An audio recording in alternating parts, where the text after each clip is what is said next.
Just when you thought it was all about speed here in the Austrian Alps. Open wide, here comes some style.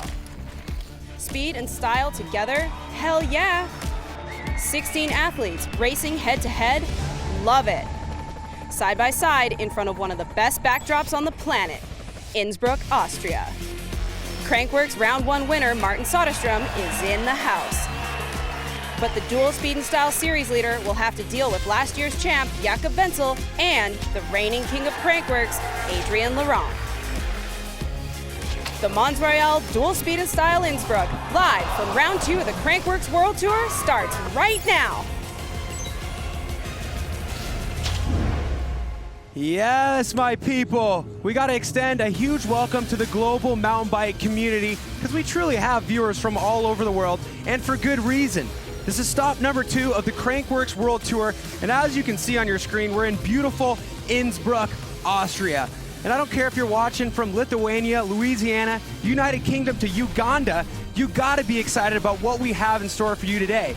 It's one of our favorite disciplines. It's called Dual Speed and Style. I'm your host, Cam McCall, alongside Andrew Neethling. And Andrew, what is it about dual speed and style that gets us mountain bikers so excited? I think it's because it's got everything. You know, as a racer, you've got the racers going up against a slope styler. So there's a little bit of street cred there to play for. But as a mountain bike fan, how can you dislike it? We've got everything here today. And we got the top riders out there. First of all, we got to talk about Thomas Lemoyne. He won out here last year, and he's a force to be reckoned with. He's strong on the pump track, but he comes from the slope style realm, so he's really perfectly crafted for dual speed and style.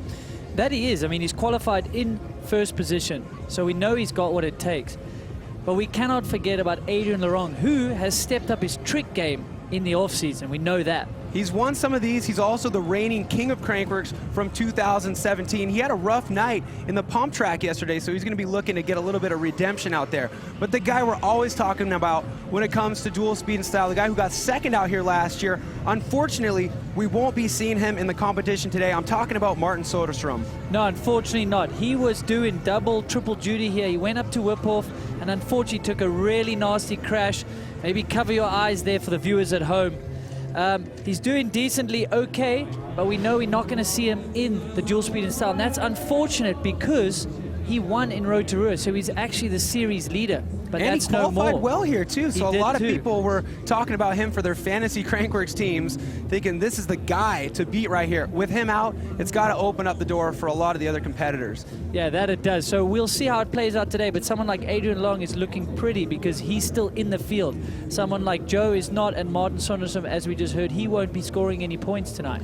Well, we've told you what it's called. It's called dual speed and style, but let's break it down a little bit further and tell you what that means. Well, we've got 16 races that you're going to see. We got three judges because that's a different event, like you said, Kev. So it's like dual slalom. There's 2 courses side by side. It's head to head. Each rider doing a run on each side of the course. So you got to beat the other competitor by more than they beat you. But you can't only go for speed. Obviously, the judges are going to give you time back for how big and difficult your tricks are. So a high trick score means more of your time is going to be taken off. They add that up and you get your run score. It's like golf. You're not looking for a high run score, you're looking for your lowest combined 2-run score, and that's how you can advance out of the next bracket and face a new competitor.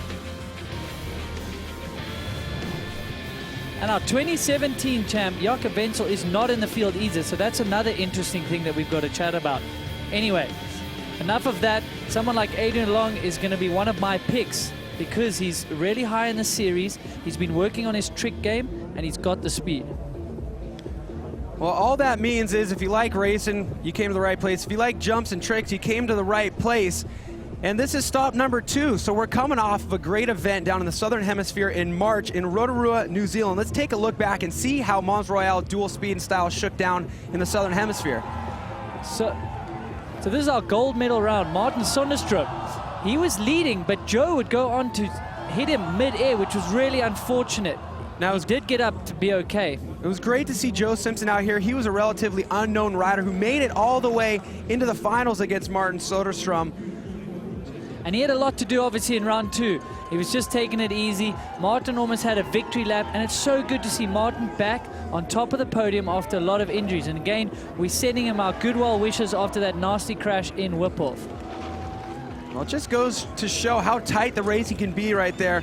It was unfortunate to see Joe Simpson go down, but that image right before they collided, both of them doing fully clicked 360 tables in a race format, that's just a nice little course sample of what you can expect out here today. So we're looking at our series standings. Obviously, before Martin got hurt, he's leading with 150. Joe Simpson, we're not going to see him, but Adrian Laurent is in here. Jacob, we won't. Sam Reynolds could move up this leaderboard pretty swiftly because he's riding well and qualified very high tonight. So we talk about how these riders come from different backgrounds. The guy who won out here last year was none other than Thomas Lemoyne. He comes from that slopestyle background, so he's pulling double duty here in Innsbruck. And luckily, our own Michaela Gatto is standing by with Lemoyne. Okay, so you won here last year. Is there anything really specific about this particular course that you like? Just like the old course, like basically everything in this course I like it. It's pretty like, it looks like a race BMX track, so maybe it reminds me some old souvenirs. And the jumps are good for tricks, so that's maybe why I like it too. And so speaking of tricks, the top 9 qualifiers today are all slopestyle guys. Do you think the course is more suited for slopestyle guys, or are you guys just getting faster? Maybe the jumps are good to tricks, so then the slopestyle guys can do good tricks, get more points, and get up on the race guys. All right, so more combos for more points. Maybe, yeah. Perfect. Well, have fun out there today. Yeah, thank you. Thanks, Michaela. On your screen right now, we're taking a look back at Thomas Lemoyne's win from last year against Martin Soderstrom. As you can see, just like what Lemoyne and Michaela were saying, these jumps are so incredibly trickable, which isn't something you see on every single dual speed and style course on the circuit. So you're seeing bigger combinations like Martin Soderstrom in that shot, doing a 360 double tail up top. That's a trick you usually only see in slopestyle. That's true. I can't believe what tricks are going to put up there. I've seen in practice, we've seen backflip double bar spins already. I know the guys are doing front flips, so I can't wait to see what are they going to hold some cards back till the final rounds, or they're going to have to show them quite early. And it is the most unpredictable event out here. Out of all the disciplines that you can participate in on the fantasy Crankworx competitions, this one's just tough to grab a hold of. And I know you've been trying to crack the code and win some prizes. What kind of strategies did you use to build your team? Yeah, I like to go for a few bankers. Sam Reynolds, a good friend of mine, and he's also qualified high, so I put him down. But you've got to be wise with your money spend. So I went with a wild card, someone Cade Edwards. He's known on the downhill circuit as a junior, but I am amazed at some of the tricks he's got. So can he put some of those together come the finals against some of these big names? So go to fantasy.crankworx.com to build your team for all the different disciplines we have out here. We got big prizes up for grabs. So you might as well play the game. Well, who's going to be competing out there today? We've talked about some of the heavy hitters, but here's a look at the cast of characters we have for Mons Royale, dual speed and style. Some of these brackets standing out for you? Well, we've got Thomas Lim at the top, and is he going to be on a collision course for Greg Watts down the bottom, who qualified second? But in the middle, someone like Sam Reynolds, can he go through? Then we've obviously got your brother, Tyler McCall, and going against Ryan Howard. They're pretty evenly matched. That's going to be an exciting one. Well, there's only one way to find out. If you love racing, you came to the right place. If you love tricks off of big jumps, you came to the right place. There's nothing else like it. It's the Mons Royale dual speed and style, and it starts right now. This whole week is going to be action-packed full of events. It's so unique having a gigantic city in this alpine environment. Nobody has any room for air here. This is where he's going to shine. Pretty neck and neck here. Caroline's looking good. She's going to take it. The crowd was awesome. Must feel like I'm back at Olympic. This is unreal. Just sending us to the moon. It's so sick. What a huge run. We could have a new leader here. Is this the best slopestyle contest ever? Oh, man. Dude, it doesn't get much better than that.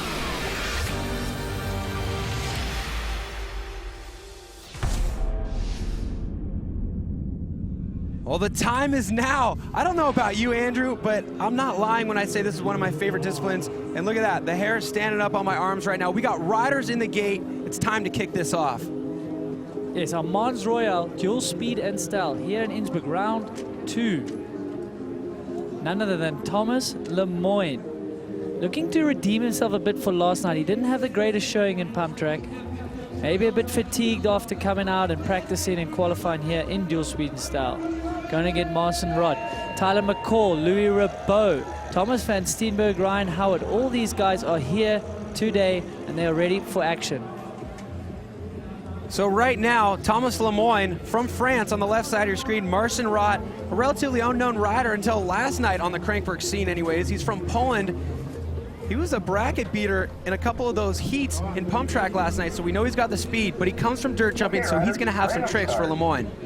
Yeah, watch out for these tricks. We know Thomas Lemoyne is from slopestyle, but Marcin's got a great dirt jump background. Lemoyne with a snap out the gate though. He's already leading. So double bar for Lemoyne and a 3 bar for Marcin. It looked like double truck drivers from both riders, so evenly matched both on the speed and the style. What's it going to be on the last jump? Well, that's great, and this is the big one, Cam. Like you said, it's about 26 foot. Flip double bar spin for Thomas Lemoyne. Marcin Rott, it was either a flip double bar spin or single bar spin, so very evenly matched here on the tricks, and only 0.78 separating them on the speed portion of this competition. Thomas Lemoyne coming out a little bit faster. He was holding some good speed here, pushing hard on those pedals. He's obviously from a bit of race background, got a bit of BMX. He's really good to the flat turns. Well, this is what Holding speed and very style good is speed here. all about right here. Both these guys with huge combos, but they are no slouch on the speed category. Lemoyne actually qualifying first. Well, now let's take a look back at the tricks. These are what the judges have on their mind right now as they're trying to assign point values to these tricks, which will then equate to time deductions. There we go, 360 double bar spins for both riders, which means they're going to score even points, 90s for those 360s with 2 bar spins. Backflip double bar spin for both riders on the bottom, so completely evenly matched on both trick jumps, a 90 all the way around. So it's gonna come down to simply the speed. So without a doubt, Lemoyne is going to have the advantage going into the next round. That's incredible to see that they matched each other on tricks. I mean, just to have the same foresight to bring out those tricks, they landed them flawlessly as well. And those are big tricks to be thrown in the first round. There's a lot of strategy involved in this competition. These riders have been practicing with each other all week, so they're keeping an eye on what their competitors are doing. So a lot of times, a rider like Thomas Lemoyne with a ton of experience out here will choose his tricks based on who he's competing against. And it's great to see a look at the judges. When we speak about the judges and what we're talking about there, those are your guys behind that. They are number crunching all evening long here. And they have to do it really quick because this is, you know, they don't have much time to assign point values to those tricks. Next pairing in the gate, this is Tyler McCall and Louis Rabot. Louis Rabot on the right side of your screen currently. So both these riders pretty evenly matched. They're great bike handlers with good. Well, we got a flip tuck. And a flip bar spin for Tyler McCall. It's so tough to see both these tricks, man. It's happening so quick in front of us. Speed is on point here as well for these riders. They're coming into the last feature. The big booter, they've got a lot of airtime here. Flip tail whip, and I think Tyler going for a flip Superman, if I'm not going to be corrected there. A backflip no-footed can for Tyler McCall, who was only 0.1 behind Louis Rabot, who crossed that finish line first. A backflip tail whip for the French rider, Rabot. So evenly matched on the speed right there, and great combos all across the board. It's going to be tough for the judges for this one, that is for sure. I could tell, taking a look at this bracket between those two guys, considering how well they've been riding all week, that this was going to be a tight matchup. Yeah, it's a tough one to come out in your first heat. Both of these riders clean and on the pedals through the slalom section. Man, this track is running faster and faster. As it dries out, this dirt has obviously had some rain. There's moisture in it, but the more it dries out, the faster it's rolling. That's a good point. The first day of practice, of course, was so different than how it's running right now.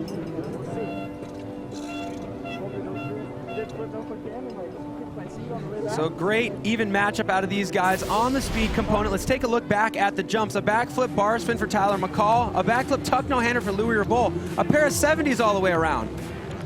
Another one evenly matched, so it's all to play for on this last one.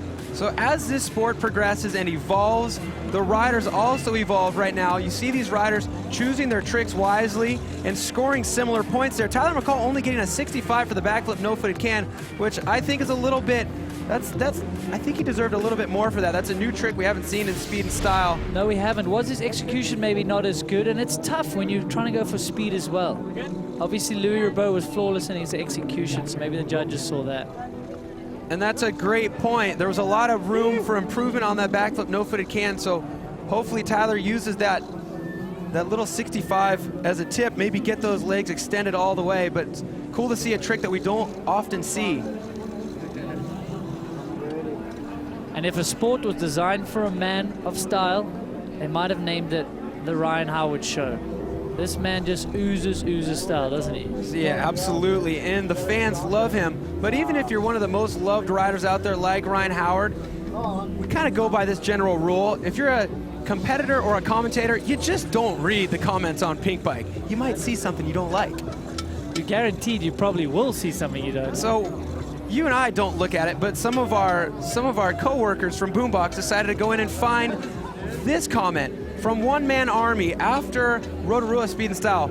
They said, our dog got hosed, scored a 54 on a table 3. Laurent just scored 70s. So they're saying, you know what? This guy's got the best 3s in the game. Laurent does a little tiny tabletop in his 360. He gets more points. So we got some people getting involved with their opinions. Yeah, it's great to have that. I mean, they're obviously an R-Dog fan, but it is incredibly difficult for these judges to spot everything on the go. Well, this is going to be a great matchup right here. The guy on the left side of your screen, Tom Van Steenbergen out of Canada, has so many tricks. You remember a couple years ago we saw him going up against his brother in Whistler. He did a double backflip, so you know he has a deep bag, and it's a matter of how deep is he willing to dig into that. And how soon will he dig into that bag? Riders on course. Good start from Ryan Howard, not known for his racing background. Oh! 720! What? I missed. I can't even see what Ryan's doing. I'm just watching a 720 already. This is great racing. And Tom is managing to stay ahead even after that. And a fronty and a 3-dip spin from Ryan. What Tom Van Steenbergen coming out swinging, not only in the tricks, which were jaw-dropping, but in the speed component. He crossed the finish line first. I was not expecting that first trick. No, you weren't. It actually got you speechless, which I've never seen in my life before. We'll break that down once we get into those slow-mo replays, but break down the race component for me, Andrew. Well, Tom was out the gate fast. He obviously lost a bit of time doing a 720 as would be expected, but he brought it all back into the last jump. He actually was ahead on speed, even though he was throwing the biggest tricks. Which is insane because he rolled the dice so much on that first jump, and I'm going to tell you what he did right now when we get those replays. Entire Castro, I was like, I'm gonna die. So you heard him say, I was going for that casserole, I thought I was gonna die. This is actually a variation of a casserole. It's a 720 rotation, but he goes over his front shoulder. See, he's off axis right there. It's the weirdest casserole I've ever seen, probably because he's adapting it specifically for speed and style. Now he sends a front flip to the bottom. Ryan Howard, even though he has the best looking 360s in the game, they're not gonna be any match for those two tricks from Tom Van Steenbergen. My word, he scored 100. Have you seen that before? The only other time we've seen perfect 100s in dual speed and style is, I believe, with double backflips, and Tom was one of the guys who's done that. Okay. Well, we've just seen who's here to play and who's here to race and take this seriously. I think Tom is really going to go for a big one here. You hear Ryan joking around. I'm going to talk to those judges. Well, we talked about one of our favorite riders in the field, no matter which discipline it is. It's Martin Soderstrom, and you see his name here on this fourth bracket down, the bracket we're going to see right now. He was supposed to be racing against Reed Boggs. Unfortunately, he had that crash we showed you earlier from the whip-off, which was just earlier today. But before that crash, Martin was having a great time out here. Take a look at how he's been spending his time here in Innsbruck.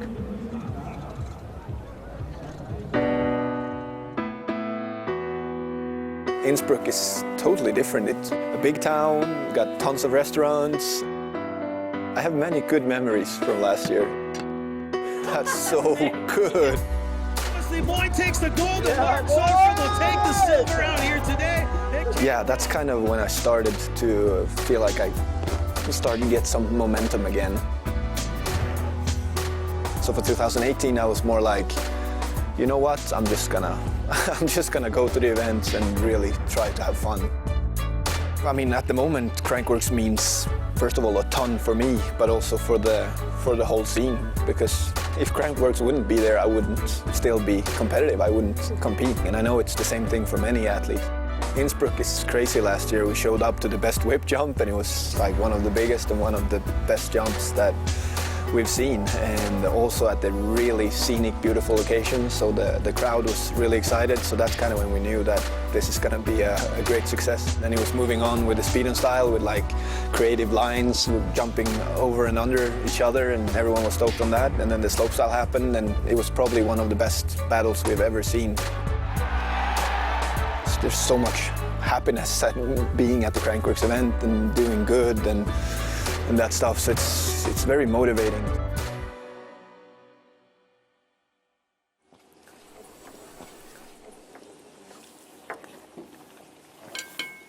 I still have no idea what that was, but it's pretty good. It's very weird, but good. I wonder, what was he eating there? What's your guess? Schnitzel soup? No idea. That's the great thing about coming to these different venues. You get to experience different cultures. Well, unfortunately, as we said earlier, that man you just saw the feature on, Martin Soderstrom, was hamming it up for the crowd during the whip-off. You see, I don't know exactly what happened here. He was doing a knack-knack and looking over at the crowd, and it really caught him off guard. He landed sideways. He was having a blast out here before that, so it's a shame to see him out of this bracket, but take a look at the rest of how things are shaping up.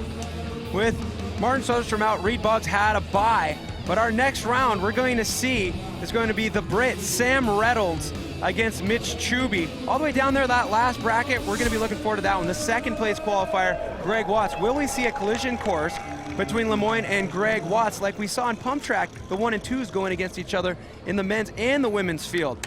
Well, a whole lot more action to come. This is the Mons Royale dual speed and style. Stick with us.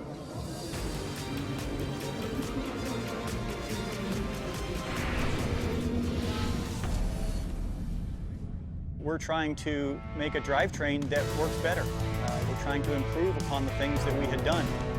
Introducing the all-new SRAM GX Eagle drivetrain. No matter what kind of rider you are or the kind of terrain you might ride, Eagle is simply the best. GX Eagle drivetrains have a range of gears that rival or flat out beat most 2x systems. Engineered in Germany, made for the world. This is GX Eagle.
Innsbruck, the Alpine Urban Lifestyle Experience.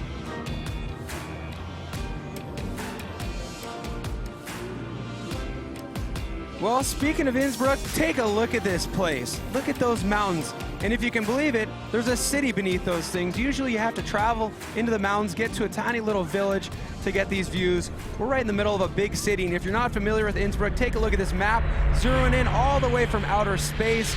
This is what this place looks like. Does it get any better than this place, Andrew? Probably not. To me, it's just the best of both worlds. We've got an amazing big city if you want restaurants, shopping, all that stuff. And within a couple of minutes, you're in the amazing mountains. Perfect spot for a Crankworx festival. Why not?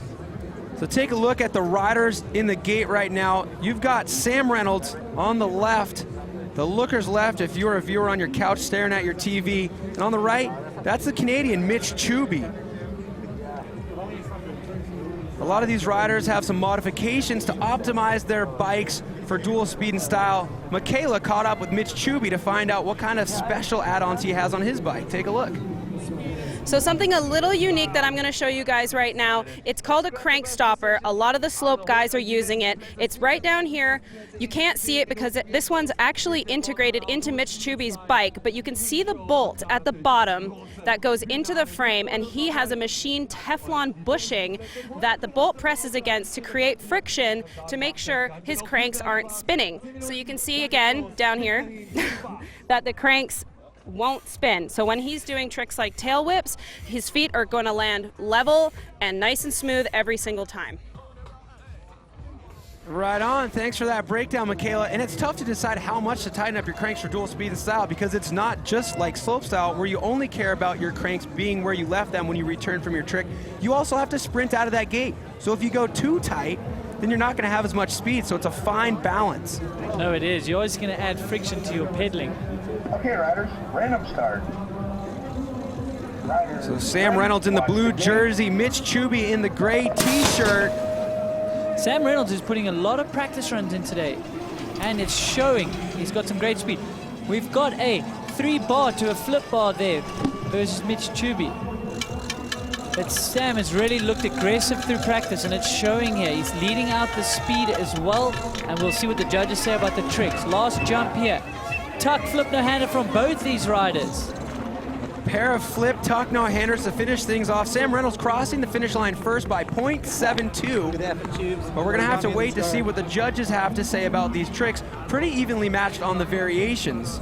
Oh, my best lap of the weekend. As you saw, Sam got a great jump out the gate, and he's hard on the pedals.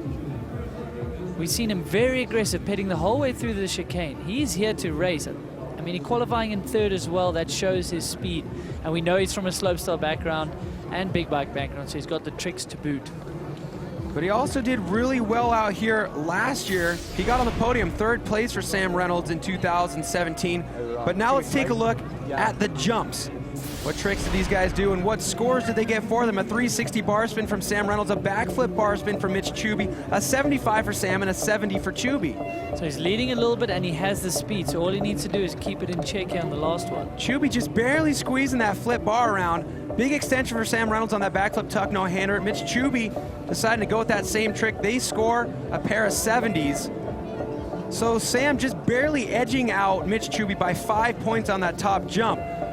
So considering Sam crossed the finish line first, we're going to be sending these two riders back up to the top. Mitch Chubby will have that differential to make up.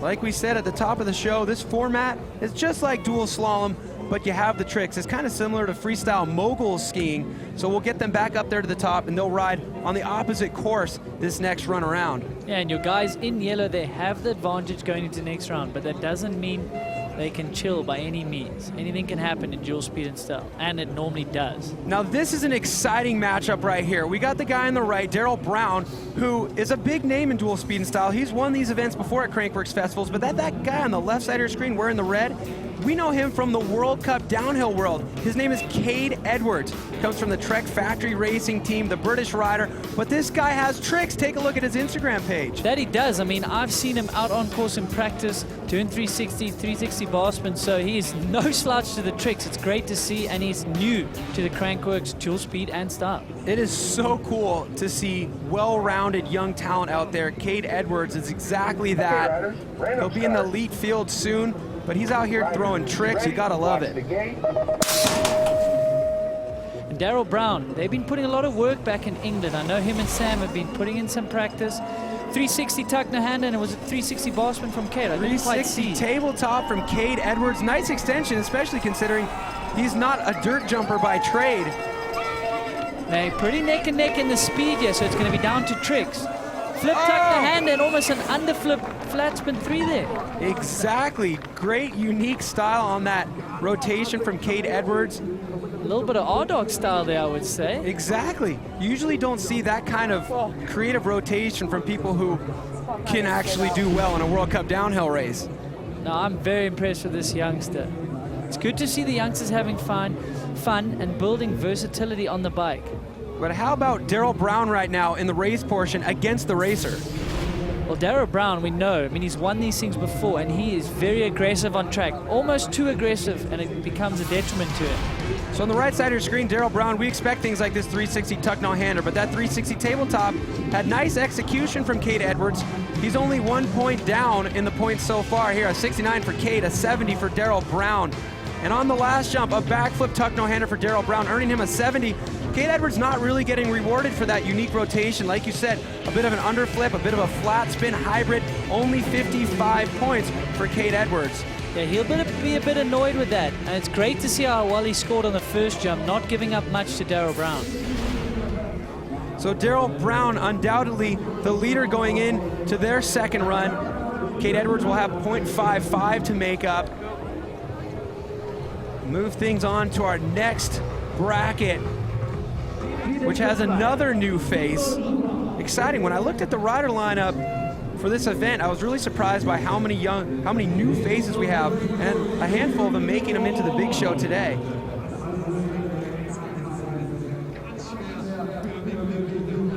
Now this youngster will also be going up against a guy who's won these events, Adrian Laurent. You're looking at him right now.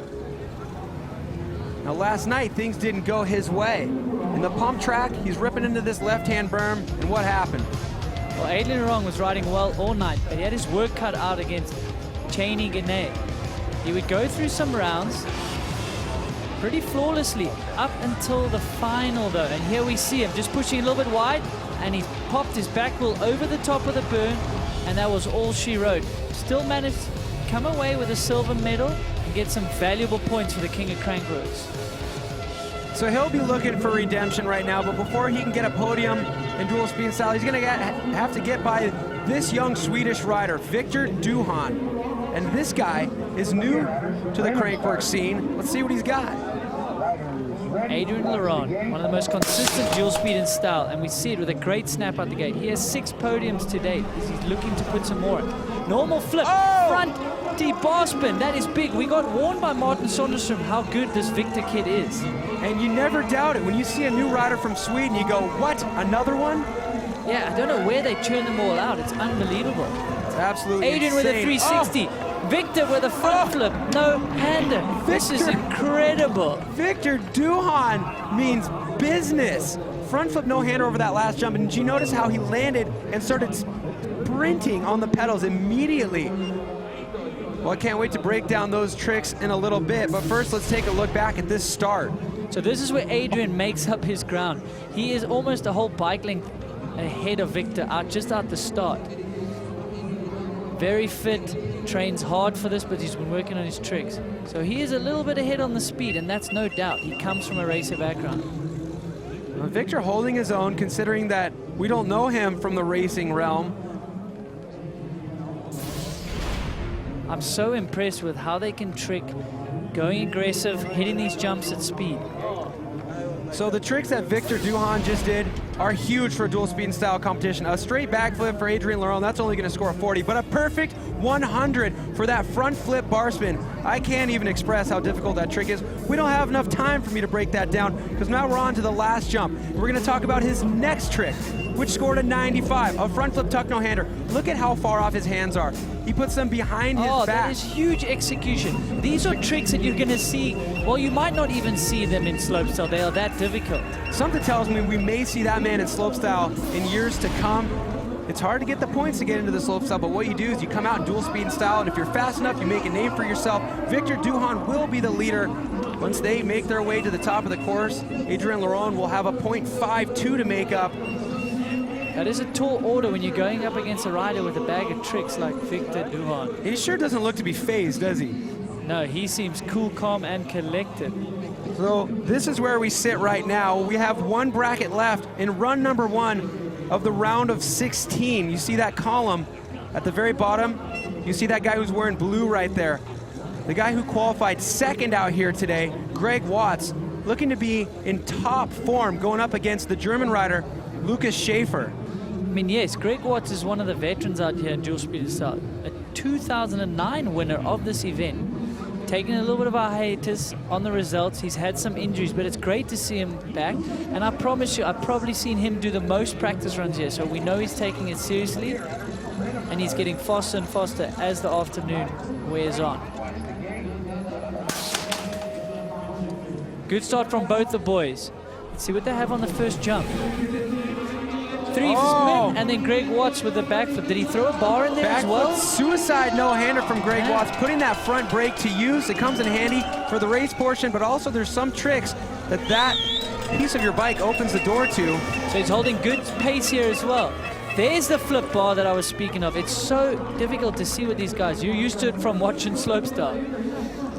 The backflip bar spin from Greg Watts there, and that backflip tuck no-hander from Lucas Schaefer.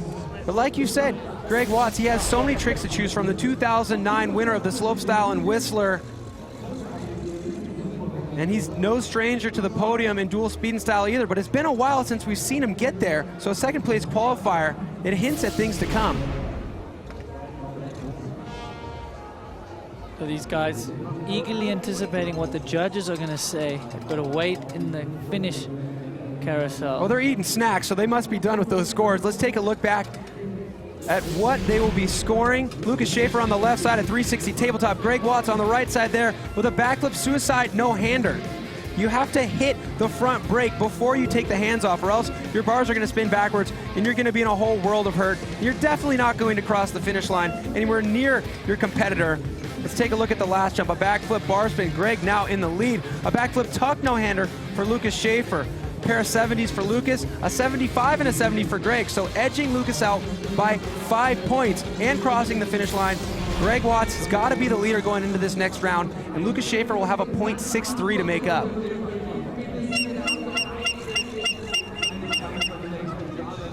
So here's what your bracket looks like after run number 1 of the round of 16. Those names illuminated in yellow have the advantage going into their second run. Guys like Thomas Lemoyne, Louis Rebault, Tom Van Steenbergen. Greg Watts just made his name yellow. So the guys whose names are in white, they got some work to do, but they have an idea now after seeing what they're up against.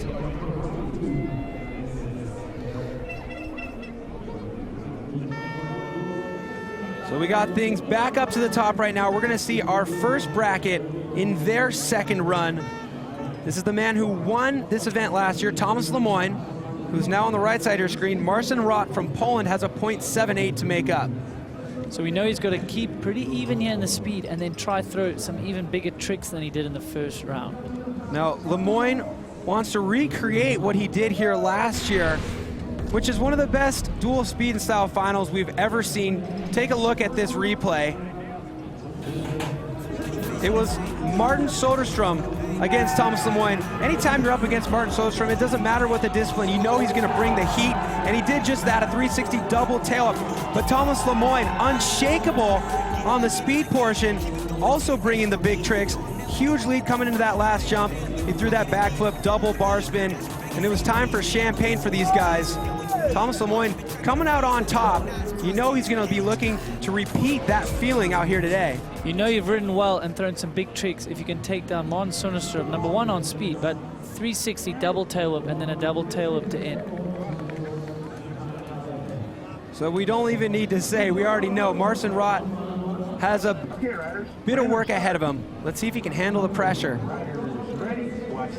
He needs to get a good start, put a bit of pressure on Lemoyne. He doesn't though. Lemoyne is unflappable right now. Wow, 360 bar spin against the flip bar spin from what I can see. But Marson really needs to get going here, because Thomas Lemoyne is not hanging about on the speed portion, and that he needs to be ahead, because Lemoyne's got the tricks to boot. Oh, fronty from Marson. Wow. That's one way to do it. Is it going to be enough, though? Well, he was far back enough to where he could tell he needed to pull something big out. Those front flips have been scoring high. So that was a good decision there from Marson Rott. So Lemoyne with a jump out the gate. These flat turns are really important. They're going to dry out as the evening goes by, and you want to really get some grip on the edge of the tires. Lemoyne scrubbing off that little drop before those gates. Now there was a whole lot of rotating going on side by side on this first jump. Let's take a look back, try to figure out what they were doing. Marson Rott with the backflip bar spin. Double bar spin against Thomas Lemoyne's 360 double bar spin, so they will even out, score 90s for both of them, exactly like what they did in the first run, mirroring each other's scores. Now on the last jump, a backflip bar spin for Lemoyne. That front flip scoring 5 points more for Marson Rott, so that was a good call. Lemoyne came into that last jump so far ahead. Marson, he knew he had to pull something out. So now this is going to be interesting once the judges calculate and add in those points to that time portion of the score. So Lemoyne will definitely advance there. Marson would have had too much to make up. Now this has got to feel reminiscent from last year. Let's see what's going on with Thomas Lemoyne, Michaela. All right, so you just told me that that was your fastest run so far. Yeah, that was my fastest run of the day. So I guess I'm good now. I just missed my last trick, so I'm going to try to improve that for the next run, because it's going to get harder and harder. And we'll see. Cool, have fun. Thank you. Yeah, you heard what he said right there. He said that was his fastest run so far, and I did notice that when he was coming into that last jump, it almost looked like he had to lay on the brakes because he was coming in at race speed. And these tricks have very specific speeds you need to do them in. And when you're in the heat of the moment during a race, you got to make sure you have the presence of mind to adjust and calibrate, make sure that speed's right. That might be one of the most impressive things that we do see here, that the viewer at home can't really tell, is how fast these riders are going into these jumps. And like you said, depending on a front flip versus a back flip versus a tail whip, you're actually going to hit a jump at different speeds because you carry over the gap at different pace. And when your top speed is as fast as Thomas Lemoyne's, it's not always easy. Right now we got Louis Rebaud against Tyler McCall. Tyler McCall, the .38 to make up. Yeah, that was a pretty evenly matched. Flip tuck to a flip bar spin, so that's quite evenly in the trick. So Tyler needs to step it up here in the speed and get ahead. Now we've heard that this rider's left course, the course that Tyler McCall is on right now, is a little bit faster. So this is his opportunity to try to make it up. But he's behind again. He's going to need a big trick. Ooh, good extension on that backflip no-footed can this time. Yeah, versus a dumb 360. Well, the judges didn't like that trick in the first run, but he put more extension on it. We're about to find out if it was enough, but let's take a look back at the racing. So Tyler, a little bit behind in these flat turns. Whoa! Just clipping that post there. It's all about that little tiny drop before those flags. It's so cool to see how the riders are leaning when they come off of that. They scrub the rear tire. Nobody missing gates so far. I don't want to jinx it, but that's impressive. Backflip tuck no-hander for Louis Rebaud, scoring a 44.7. A backflip bar spin for Tyler McCall, 45.55. Now the last jump, bigger extension for Tyler on that flip no-footed can. What's it going to score him? A 70, a pair of 70s on that last jump. Louis with that nice classic flat spin 360. And an 80, okay, that's what we're looking at. An 80 for Tyler on that last jump now. So finally getting rewarded for that new trick because he got the extension this time. Yeah, he did what he needed to, but he just didn't have enough speed at the end of the day, even though his tricks were better. Now Louis Rebaud definitely playing the strategy properly, doing just what he needed to, but not too much to risk a crash. Louis Rebaud will move into that next bracket. He'll be going up against Thomas Lemoyne, so that's going to be a French head-to-head battle. And two riders with a ton of tricks and a lot of speed. That's going to be a doozy. Well, next up, Howard with some work cut out for him here. To say the least, a .98 to make up against Tom Van Steenbergen, who not only won the race, he just dumped a bag of tricks out. Let's see if he strategizes. He takes this run a little bit easy because all he needs to do is the bare minimum here to advance. He's got a second in the bag, which is quite a lot. No, Two big flip bars from both of them. Backflip tuck no-hander for Ryan, it looked like, and a flip bar for Tom Van Steenbergen. So not doing that cash roll, playing it smart. Well, neck and neck into the last jump. About as tight as we've seen. Straight flip for Tom Van Steenbergen and that classic flat spin from Ryan Howard. Ryan only 0.15 back this time.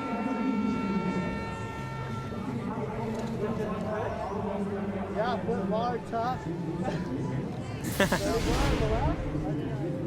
So take a look back at the racing portion. You gotta love that over-under section of the course. Shout out to Elevate the Trail Building.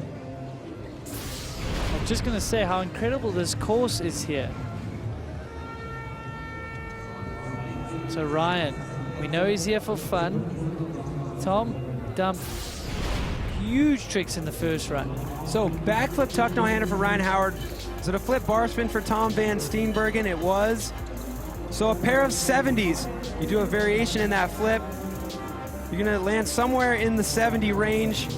And only a 40 for Tom Van Steenbergen, but it's worth it to get a lower score for not having to risk as much. But how much style did Ryan Howard put on that 360, getting 55 points for his efforts? Well, Tom Van Steenbergen did enough in the first round to be able to take the second run a little bit easy. He'll advance into the next round. Yeah, and he'll be seeing Reed Boggs, who's obviously had the bye because of Mons on this unfortunate crash up on Whipple. Our dog needs to get our dude. So when you love mountain biking as much as you and I do, and the fans out here, it's not just as cut and dry as you might think. There's some guidelines on how to be the best fan as you possibly can. Take a look at this. After 15 years of extensive worldwide testing, the following are scientifically recognized methods of showing support for your favorite rider. Air horn, vuvuzela, novelty homemade signage, Instagram hashtag, cowbell, thunder stick, screaming.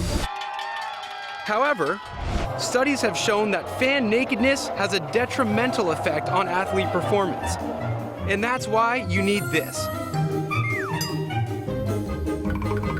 But you can't get it here. You have to look here. It's also available on site at the best mountain bike destinations on planet Earth. Yeah, so if you want to be like the cool fans out here, they're doing it right. They showed up to watch the event with their own 2 eyeballs. First of all, you got to get a ticket to Whistler so you can come out and watch, or maybe come to Leger next week, but get yourself some of that Crankworx merch provided by Fox. So as you can see, we're through. Some guys are through to the round of 8. Thomas Lemoyne, Reed Boggs, and we just saw Tom Van Steenbergen take down Ryan Howard. You know, seeing what Tom Van Steenbergen is capable of, if he's able to keep making it through these rounds, if he's in a pressure situation such as the finals, imagine him pulling out all the stops, doing that cash roll again. This is going to be a good one. And like you said, you've seen him do a double flip in speed and style, not slope style, speed and style. Well, he thrives under pressure, and the situation where he did that, he was going up against his brother. They have a nice little sibling rivalry going on, so he was willing to pull out all the stops. And it's going to take a situation like that for us to see Tom Van Steenbergen chuck that double flip. But that cash roll, that scored a perfect 100, so that, you can't get much better than that.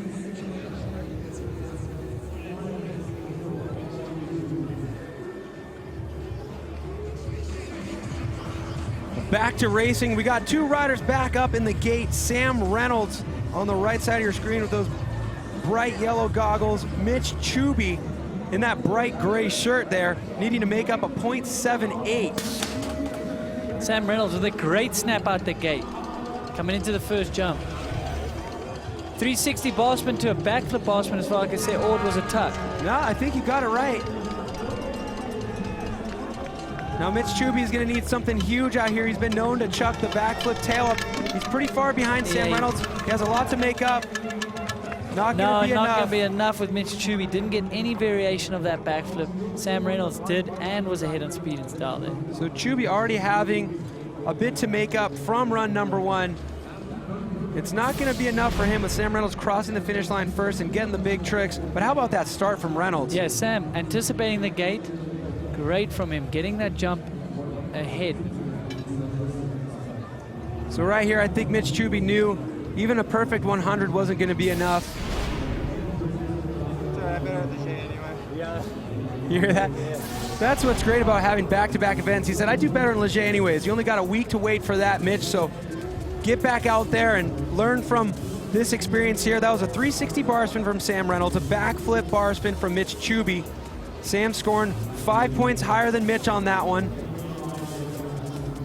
And obviously scoring a lot higher here on the last jump, but Mitch Chubby, we know, he didn't have enough in the tank here to reel back Sam Reynolds. So Sam Reynolds will be moving into that next bracket, keeping the dream alive, trying to repeat on his performance from last year where he walked away with a bronze medal.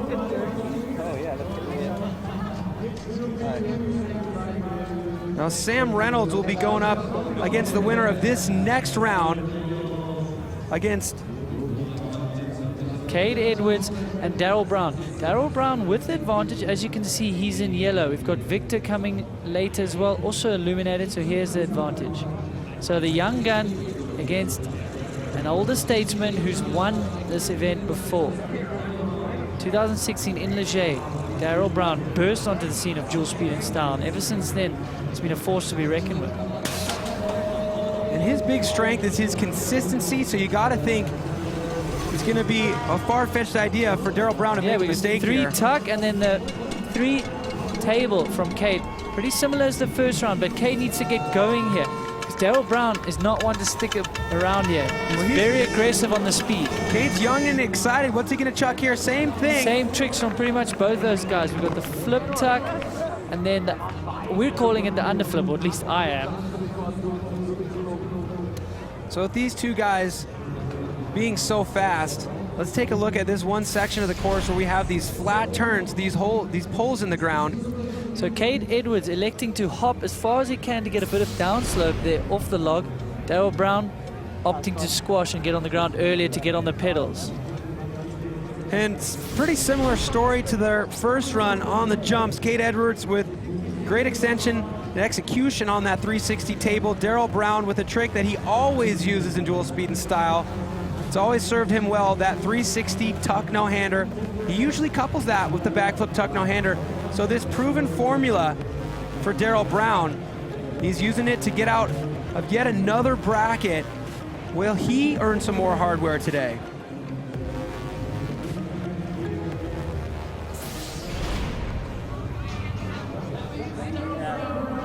Well, it's great to see Cade Edwards representing the Trek Factory Racing team, doing something that nobody on that team has ever done, competing dual speed and style. But it looks like we have Adrian Larone in the gate right now. And not a position he's too used to. He is behind here. He's our reigning king of Crankworx. And what does that mean? That means that he competed at all 4 stops last year. There's a total of 30 events possible. He can compete in as many of those as he wants, try to earn valuable points because those points get added up at the end of the year. And the winner, the king, wins $20,000. You know he wants to do that again. So Adrian Laron, plus 5.2, 0.52. So he's got his work cut out for him in this round. Ready, watch the gate. Good start from him, from the BMX background. We know he's been working on his tricks, but he needs to step it up in that department. A straight flip versus a front flip. That is not going to be enough, but he has got the speed on his side. That front flip bar spin is going to score so high. And if Victor Duhan can hold it close right now to Adrian Larone, we're going to see something special. So then flat 3L, fronty, no-hander again. So these are going to be 2 very high-scoring tricks from Victor. And he's got the advantage already from the 0.52. So Victor going up against one of the fastest riders out here. Look at that gate start from Larone. So this course really, it's built very well that you can go almost as fast as you can into some of these jumps. Larone not hanging about in the flat turns, staying low over the rollers there. And you don't notice any inefficiencies in Victor's riding, going to show just how fast Adrian Larone is to cross the finish line so far ahead. Look at the right side of your screen right there. Front flip bar spin, scoring a perfect 100. That combination is so incredibly difficult. The judges paying their respects. Adrian Lerone with only a 40 on that jump. The flat spin 360 isn't going to be much, only a 45, but a 95 for Victor Duhan's front flip tuck no-hander. So this is one of those moments that we only see in an event like Dual Speed and Style, where with tricks that big, you may be able to cross the finish line that far behind, but still advance. What's it going to be? Victor Duhan advances, a huge upset. Adrian Lerone hits the showers. Michaela Gatto is standing by with this young talent, Victor Duhan. Yeah, you advanced. Yeah, we're gonna have a little chat. Oh, okay. All right, so you just advanced to the next round, even though you were a little bit behind that front flip bar spin. Tell me a little bit about that. Yeah, I just did my first running like 1.5 months ago, and they just worked for me, and I think they're fun, so that's why I just do them here. Oh, so he learned front flips 1.5 months ago, but he thinks they're fun, so he's gonna throw them all the time. Yeah, that's what it's about, having fun. So it's just that simple, guys. Just go out there and have fun. Yeah. All right, good luck for the next round. Thank you. Okay, I don't know him, but I like him already. He says it's all about having fun. It took me 3 years to learn how to do a front flip. He's already doing them so perfect he can do them in the middle of a race run and add variations. This guy's special, and it takes something special to knock out Adrian Lerone. When I got to the venue a couple days ago, I saw him riding, and Martin warned me about him. And he's throwing his front flips with consistency, which I think is even more impressive. That's 2 in a row that he was consistent with a fronty bar. Martin warned you about him. He should have warned Adrian Lerone. Riders ready, watch the gate. All right, Greg Watts wearing the blue jersey up against Lucas Schaefer. Oh, backflip double bar spin, or truck driver, shall we say, from Greg Watts versus a 360. Greg Watts is riding great this week. He just needs to keep it together. He's got an advantage. He's got the speed as well. What is it going to be? Oh! Look at that! A perfect tie! It says they're both the winner of speed right there, yet we have slightly different numbers. So very similar in speed. Yeah, so it we'll is just all say gonna, that. yeah, let's say similar to speed, but it's all going to come down to these tricks. Now the judges have to crunch the numbers because this is crucial now. Well, it's good to see Greg not only looking comfy on his bike, but choosing smart tricks. He definitely upped the ante in this run compared to his last run, adding some more to those variations. But let's remember, Greg Watts had .63 to play with from the first round, so that's going to go in his favor as well. So he could just be strategizing for future rounds right now. He has so many tricks to choose from, so might as well take this opportunity to experiment a little bit with those tricks. So that total there, as you see, is the total in speed from both runs as far as I can see. And then we're trying to figure out the scores here. Backflip bar spin to X up top for Greg Watts. A backflip double bar spin on the last jump.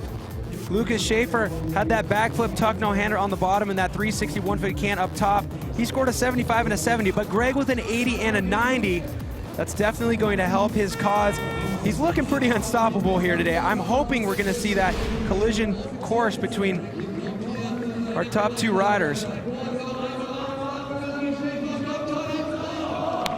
But Greg Watts, of course, advancing into that next round, looking about as smooth as we've seen him in a long time. But what does that mean? Who are we going to see going up against each other here in this next round? Well, the likes of Thomas Lemoyne, Louis Rabot, Tom van Steenberg, then we go down to Sam Reynolds, Darren Brown. Those guys have been training together. And then at the bottom, our newcomer Victor against Greg Watts. Well, these top riders have their work cut out for them. I'm hoping we'll see our top 2 qualifiers, Thomas Lemoyne and Greg Watts, face off against each other in the final round. Only time will tell. It's the Mons Royale dual speed and style. Don't go away.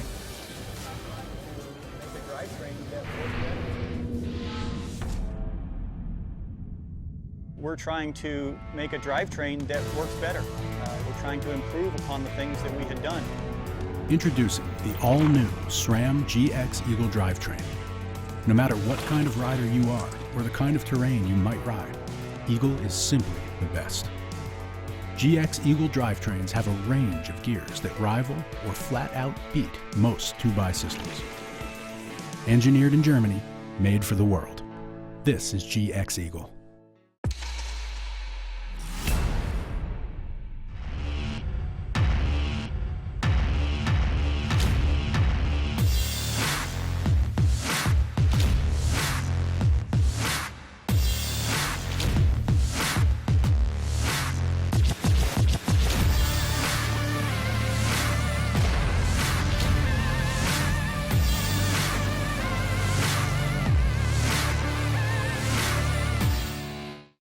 We all want to find our own path in life.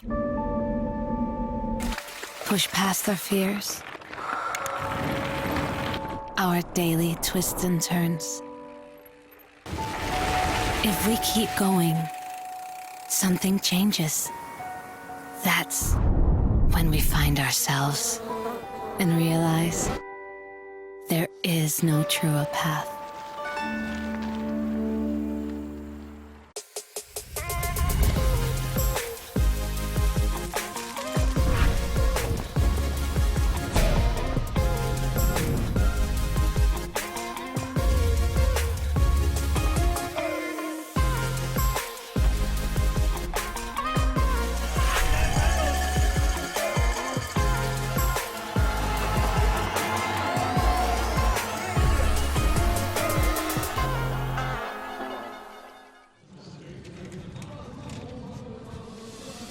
SRAM, the power of bicycles. Kenda, tires since 1962.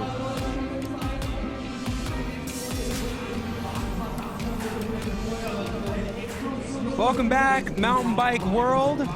Regardless of where you're joining us from, you gotta take notice of those beautiful alpine peaks above the city of Innsbruck, Austria. We got a great crowd lining the course here of the Mons Royale dual speed and style. We're whittling the field down right now. We got the round of 8, and our first heat is going to be Thomas Lemoyne wearing that black shirt on the left side of your screen, and then Louis Ribot on the right with that yellow rock star on his helmet. This is going to be a pretty evenly matched right here. Both French riders, they ride together in their spare time, and they're both real quick. Your number 1 seed against your number 8 seed. Lemoyne with a bit of a snap out to start. 360 double bar, 720. Louis Ribot pulling out all the stops. Stop it. That is incredible here in the round of 8, already seeing these mammoth tricks. Okay, Thomas Lemoyne leading in speed. Flip double bar, flip tail whip. Oh, and these guys ride with each other so much. I got the chance to ride with both of them a couple months ago at Anthony Rocci's backyard, and I'll tell you what, their trails require a level of precision to carry your speed through. Going to show it's paying off right now in the speed portion of this race. Louis Ribot, known for one of the most stylish riders and smooth riders, but showing his speed here through the flat turns. Thomas Lemoyne, though, qualifying fastest. We know how much speed he has here and commitment through the berms. Well, Louis Ribot, knowing that he's going up against the top qualifier, his buddy Thomas Lemoyne, he decided to go for broke off of that first jump. Take a look. A 360 double bar spin for Thomas Lemoyne, but a cork 720, earning him a perfect 100. Louis Ribot doing exactly what he needed to do to put 10 points on Thomas Lemoyne. But man, he was wishing for more of a gap. There was such a big trick, and 100, and then a 90-90 on the last jump. Evenly matched there. The backflip double bar spin for Thomas Lemoyne. But the level of commitment for this backflip tail up here, he has to make sure his feet get on the pedals so he can start sprinting through those timing lights. Louis Ribot earning a 90 also. So Lemoyne will have a lead of 0.75 going into their second run. Now take a look at our round of 8 brackets. You see Thomas Lemoyne has the advantage now. He just won that race. His name is in yellow. Next up, we're gonna see Tom van Steenbergen going up against Reed Boggs. Reed has an easy path to get here because Martin had that crash. He didn't show up. Reed had a bye run. So let's see what Tom puts on the table here, and we haven't seen anything from Reed yet. No, exactly that. We haven't seen what Reed Boggs can put down on the trick front. It's going to come down to the tricks here, neck and neck. Oh my goodness, front flip it versus Tom's. Well, what are we calling that? More of the cash roll than the 720, aren't we? It is a cash roll axis. He's throwing that top shoulder to initiate the rotation. Reed Boggs playing good defense with that front flip. Oh! Tom van Steenbergen crossing the finish line 0.33 of a second ahead of Reed Boggs. So 0.33, not too much. It's definitely going to come down to the tricks. Looking forward to those replays shortly, but first of all, let's take a look at the race. So both guys clean through the off-camber section here, both hard on the pedals. Pretty neck and neck here with the speed, I must say. This track is such a beautiful, beautiful piece of art. So even though Tom van Steenbergen barely landed that front cork 720, we called the cash roll in his first attempt, he went for it again, even smoother this time. Reed Boggs playing the defense with that front flip. He scored an 80. Tom van Steenbergen with a 96. Yeah, pretty crazy when you're calling a front flip defense. The guy next to you is doing a front flip with a 360. I like how you call it defense. I mean, that to me is pretty aggressive and just attacking. But Tom van Steenbergen, that is such a risky trick. Well, he's done it 2 for 2 now, but I mean, that is just a trick to be consistent on. It's going to be very challenging moving through the round. Only 1 point more for the front flip tuck no-hander for Tom van Steenbergen. We'll want to get his input on what he thinks about that. Conveniently, we got Michaela Gatto, the third member of our team, standing by with Tom van Steenbergen. So we didn't see you in Rotorua, but you're absolutely throwing down today with like front flip cash rolls and things like that. How did you prepare for this?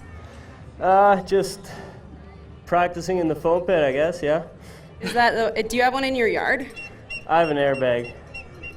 And has there been any more construction with your compound? Yeah.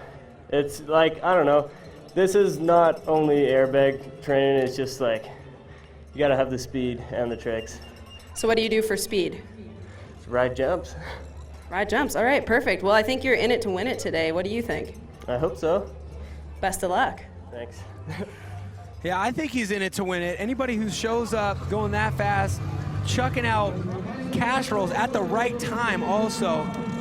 But in right it to win from it is the a good way to get-go, describe I mean, it. he's clearly here for one aim and one aim only, and that is to take down all these top riders and go home with some hardware. We have a battle of the Brits right now in the gate. Sam Reynolds meeting up with his good friend Daryl Brown. So these two dual speed and style clowns have been road tripping in an RV together. They also were seen training on the social media together before this event. They were also training on course together. 360 bar to 360. I think he went for a tuck, but I couldn't quite see there. This could straight up be a final. Look at these guys. This could easily be a final. A previous winner and podium contender from Sam Reynolds and Daryl Brown. Well, Reynolds getting there first. Flip tuck and flip tuck from what I can see. So these guys are kind of matching each other on the tricks. Sam Reynolds with the speed, though. We've seen it all week long. Sam has been showing some incredible speed. But watch Daryl Brown. He's always very committed in these races, sometimes to his own detriment, and he is often seen crashing. Well, people used to think Daryl Brown was just merely a dirt jumper until he started winning these events. Sam Reynolds a little bit older than Daryl Brown. He's been around a little bit longer. Both these guys coming from the dirt jump slope style world. But since this event has been taking shape and evolving over the past few years, they've really been embracing it, turning themselves into dual speed and style specialists.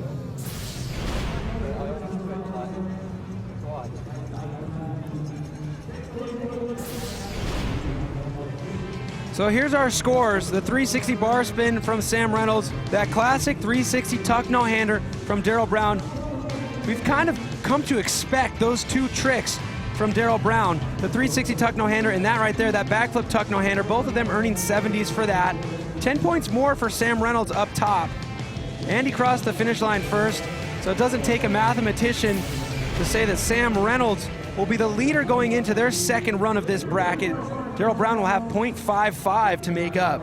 A difficult margin to make up against a man like Sam Reynolds, who has quite a deep bag of tricks and as well as very, very fast on this course. So we're taking a look at the brackets. Guys in yellow have the advantage going into round 2 against their competitors. Tom van Steenbergen also got an advantage, as we've just seen Sam Reynolds. But up next, Victor Duhan, the giant killer, against Greg Watts, the veteran. Victor Duhan already toppling one giant, knocking Adrian Lerone out of this competition.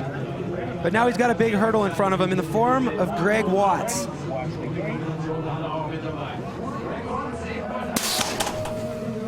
Greg Watts with a great start. Very good start. He's also known to do some racing back in the day. Oh! Oh, flip whip, and then the fronty bar again. That is so consistent. Straight to the pedals for Greg on that backflip tail up. It's so risky. Anytime you incorporate a tail up into your variation. Yeah, it is so risky, like you said, because if you slip a pedal, you're not going to be good on the speed. Flip bar to the fronty tuck again. Wow. Greg Watts crossing the finish line, 0.15 behind Victor Duhan. But Victor's tricks, they're really going to be a challenge for any competitor to up. Someone like Tom van Steenbergen, maybe, you know, with his big cash roll and things like that. But Greg Watts is going to have a bit of a tall order against him. If you have big tricks like Victor Duhan does and you're consistent with them, that's a recipe for success. But it's tough when you're going up against a guy like Greg Watts. Victor Duhan with the front flip bar spin, scoring a perfect 100 yet again. Don't change a thing, Victor. Greg Watts getting only 80 for that backflip tail up, which is a little harsh, but a 70 for that backflip bar spin, having a lot of ground to make up. So Victor Duhan, you call him the giant killer. Is he going to do it again? I mean, if you look at his scores, he's done those tricks. He's got his 100 and he's got his 95. So he knows if he lands him again, he's got huge, huge points there. Quite a great strategy, to be quite fair, if you can just be consistent. Now, how can you be so new to a game but have it so well figured out? Victor Duhan illuminating his name in yellow.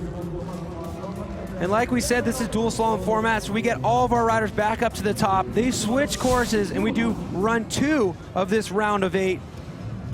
That means we're going to see these 2 riders again. Thomas Lemoyne, riders left, our right, against Louis Rabot. Louis Rabot, 0.75 back. But anything can happen in dual speed and style. What has Louis got up his sleeve? Has he got any bigger tricks for us? Louis just dropped his biggest 2 tricks that we've seen him do in dual speed and style in run number 1, so he's going to have to try to compete against Lemoyne. Oh, on and I don't think that's going to be portion. enough. I mean, it's a great Superman secret, but that's not going to score as high as a 720. Oh! He knew what He was trying to triple that step-on, step-off feature. I don't know if he was just doing it for the fans or if he was thinking, you know what? I got to create a new line if I'm going to try to hang to the speed of Thomas Lemoyne. And I rode this course yesterday. That would be insane to triple that section. It's a double on step up and a double down step down. He was trying to land on the 3rd mound. I think he was just doing that for the fans. I think so too. With a Superman seat grab, I mean, I really feel like he kind of knew he didn't really have much more in the tank. Yeah, when you consider he was doing Oh, big triple. Oh! That could have ended way worse for him, so we're glad he got to ride that out. Louis Big Rabot, a showman. Yeah, and he's got a Looks like flat tire as well, so he's out of it. We know Thomas Lemoyne is going to go through. Thomas Lemoyne barely knows, where is he? Okay. Lemoyne thinking, what in the world happened to him? I heard a gunshot. Did a sniper get him? So Lemoyne smoothly into the semi-finals. Well, Lemoyne, one of the few guys out here who's actually going to be competing in slopestyle, maybe the only guy who's going to be competing in slopestyle tomorrow. He's got so much energy, he puts his name on all the sign-up sheets. So here we go. Reed box on the right lane, but on your screen he'll be on your left. Tom van Steenbergen in that black and white. It's a little bit less aggressive than his first run, but he has an advantage. So we know he did this in the first run. He came out swinging, got an advantage, and he played a little bit more safe in the second run. Just great strategy for dual speed and style. Oh, flip whip for Reed Boggs and a front flip for Tom van Steenbergen, who crossed the finish line first by 0.44. That shows you how deep bag of tricks Tom has. If I'm going to say that was his safety run, throwing a fronty on the big last jump. No, that is absolutely insane. I mean, Victor Duhan and Tom van Steenbergen approaching this competition with similar strategies, and that front flip really working for both of them. The judges are really scoring the front flip high, and so they should. You're going into these jumps very, very quick. And a fronty, you almost want to slow your speed down, as far as I've been told. I've never done one, and I'm never planning to do one.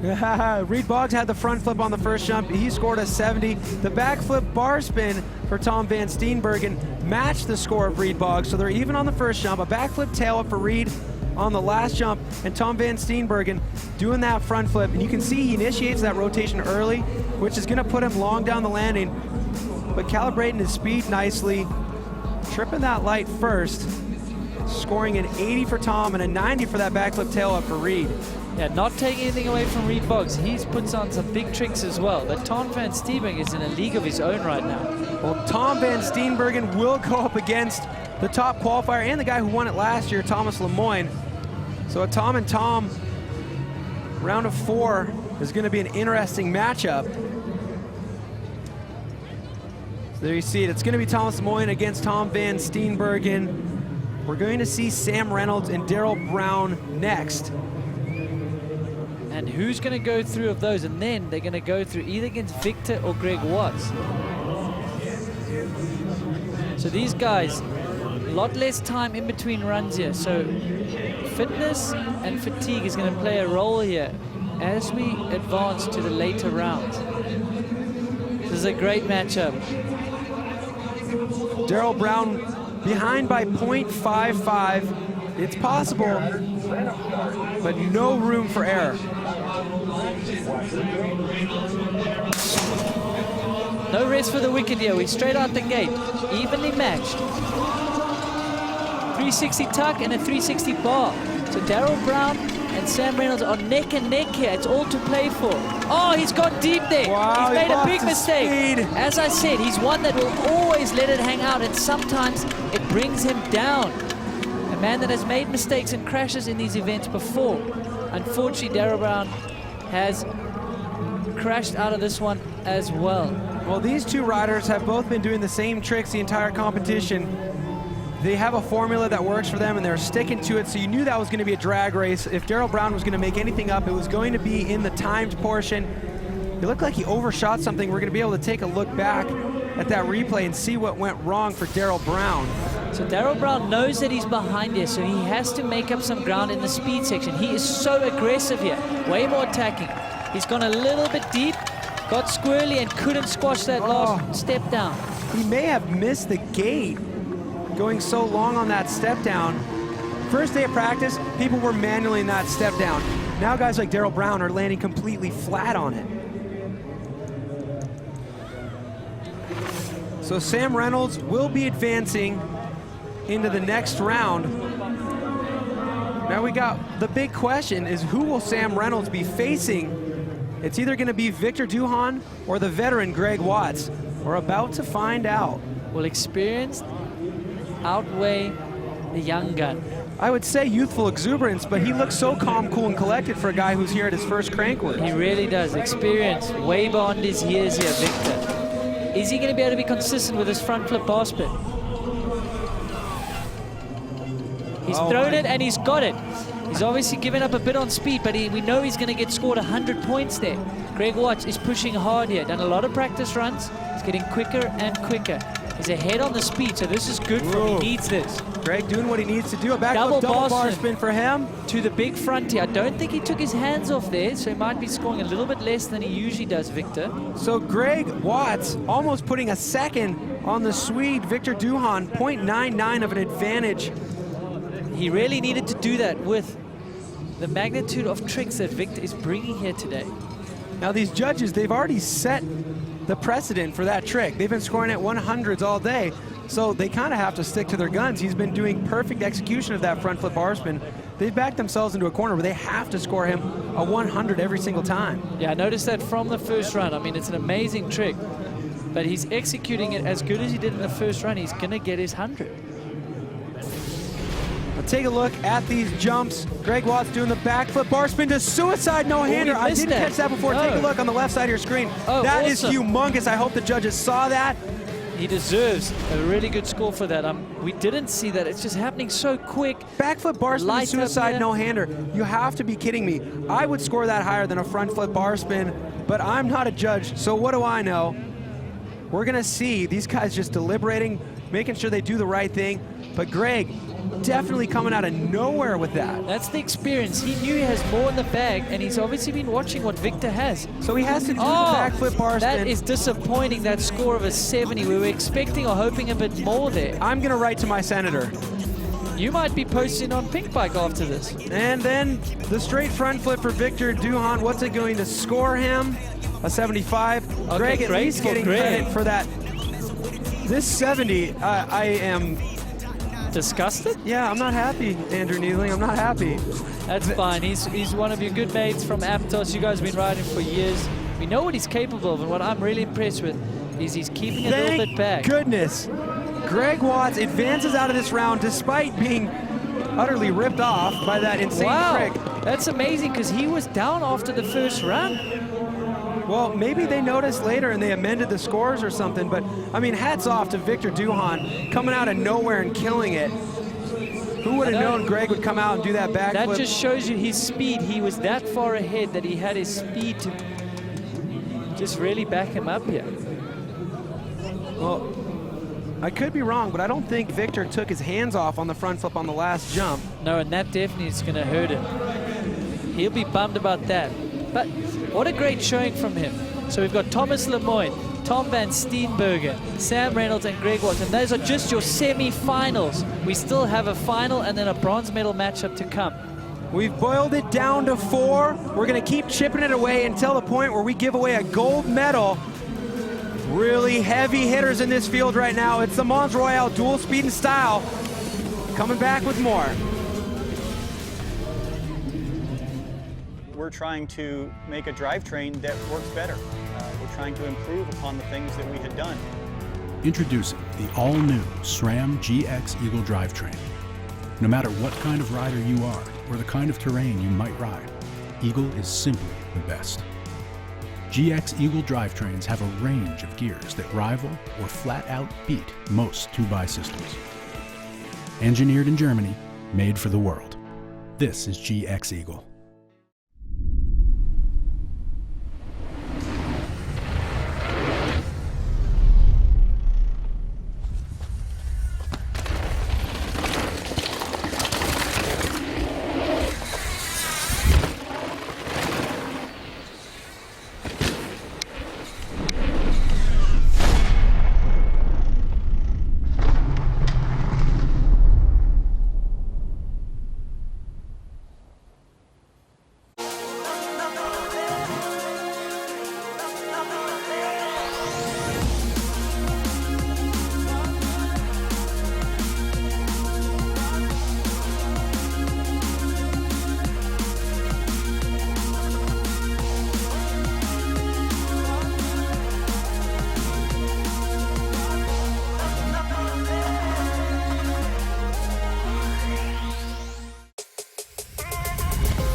Whistler Mountain Bike Park.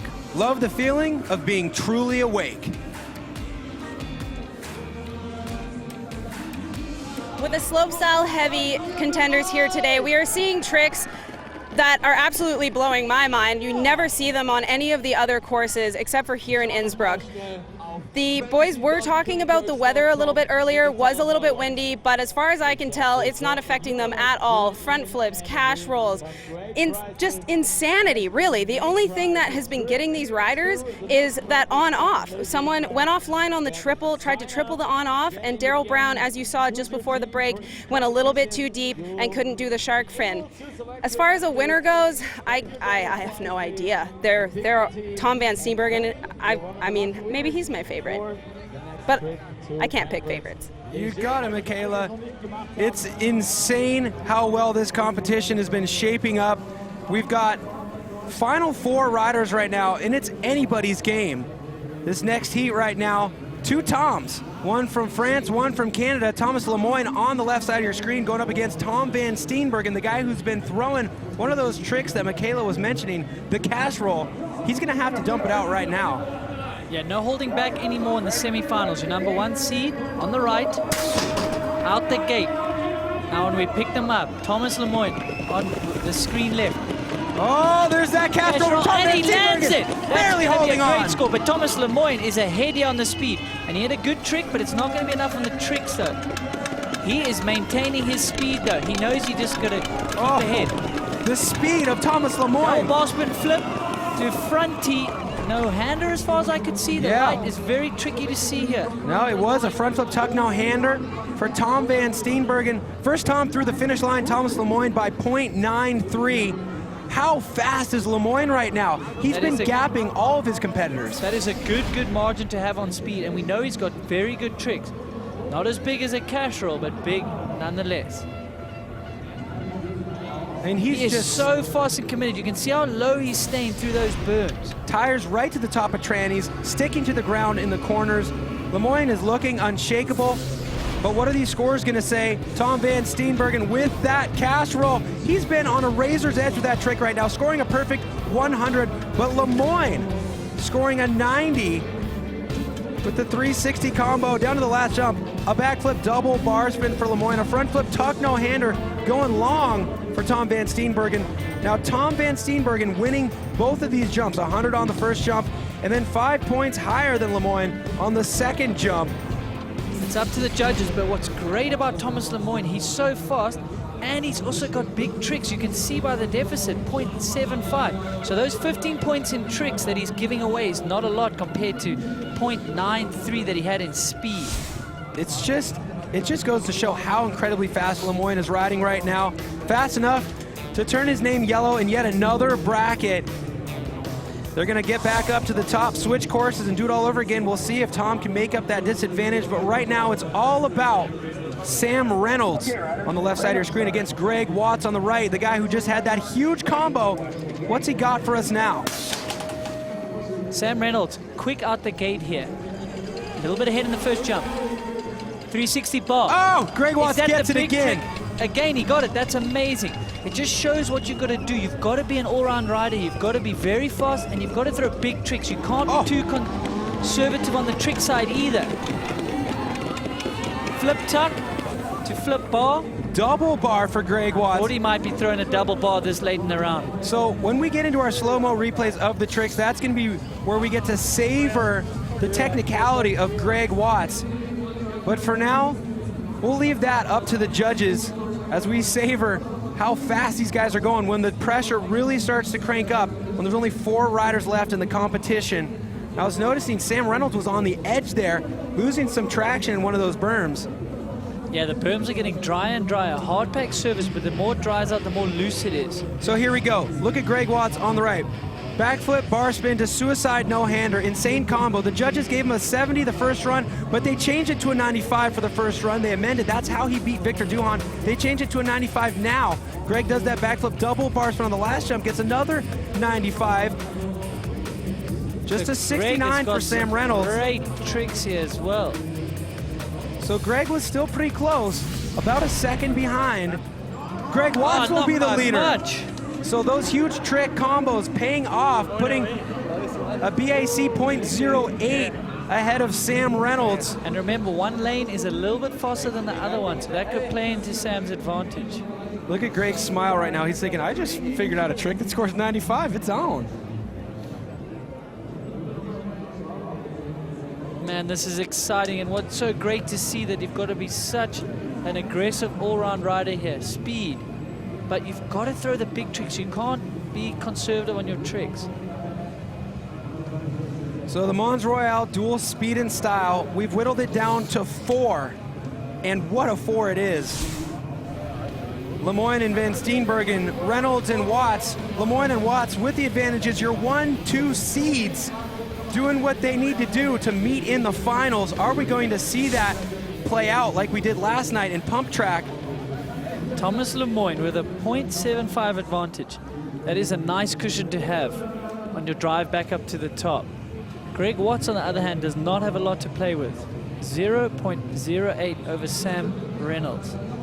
So in years past, we've seen a lot of racers doing well. Guys like Lerone and Slavic were tough to beat for a while, but the slopestyle riders just imposing their dominance on this course specifically because the jumps are so perfect for tricks. The speed into them is better than some of the other courses.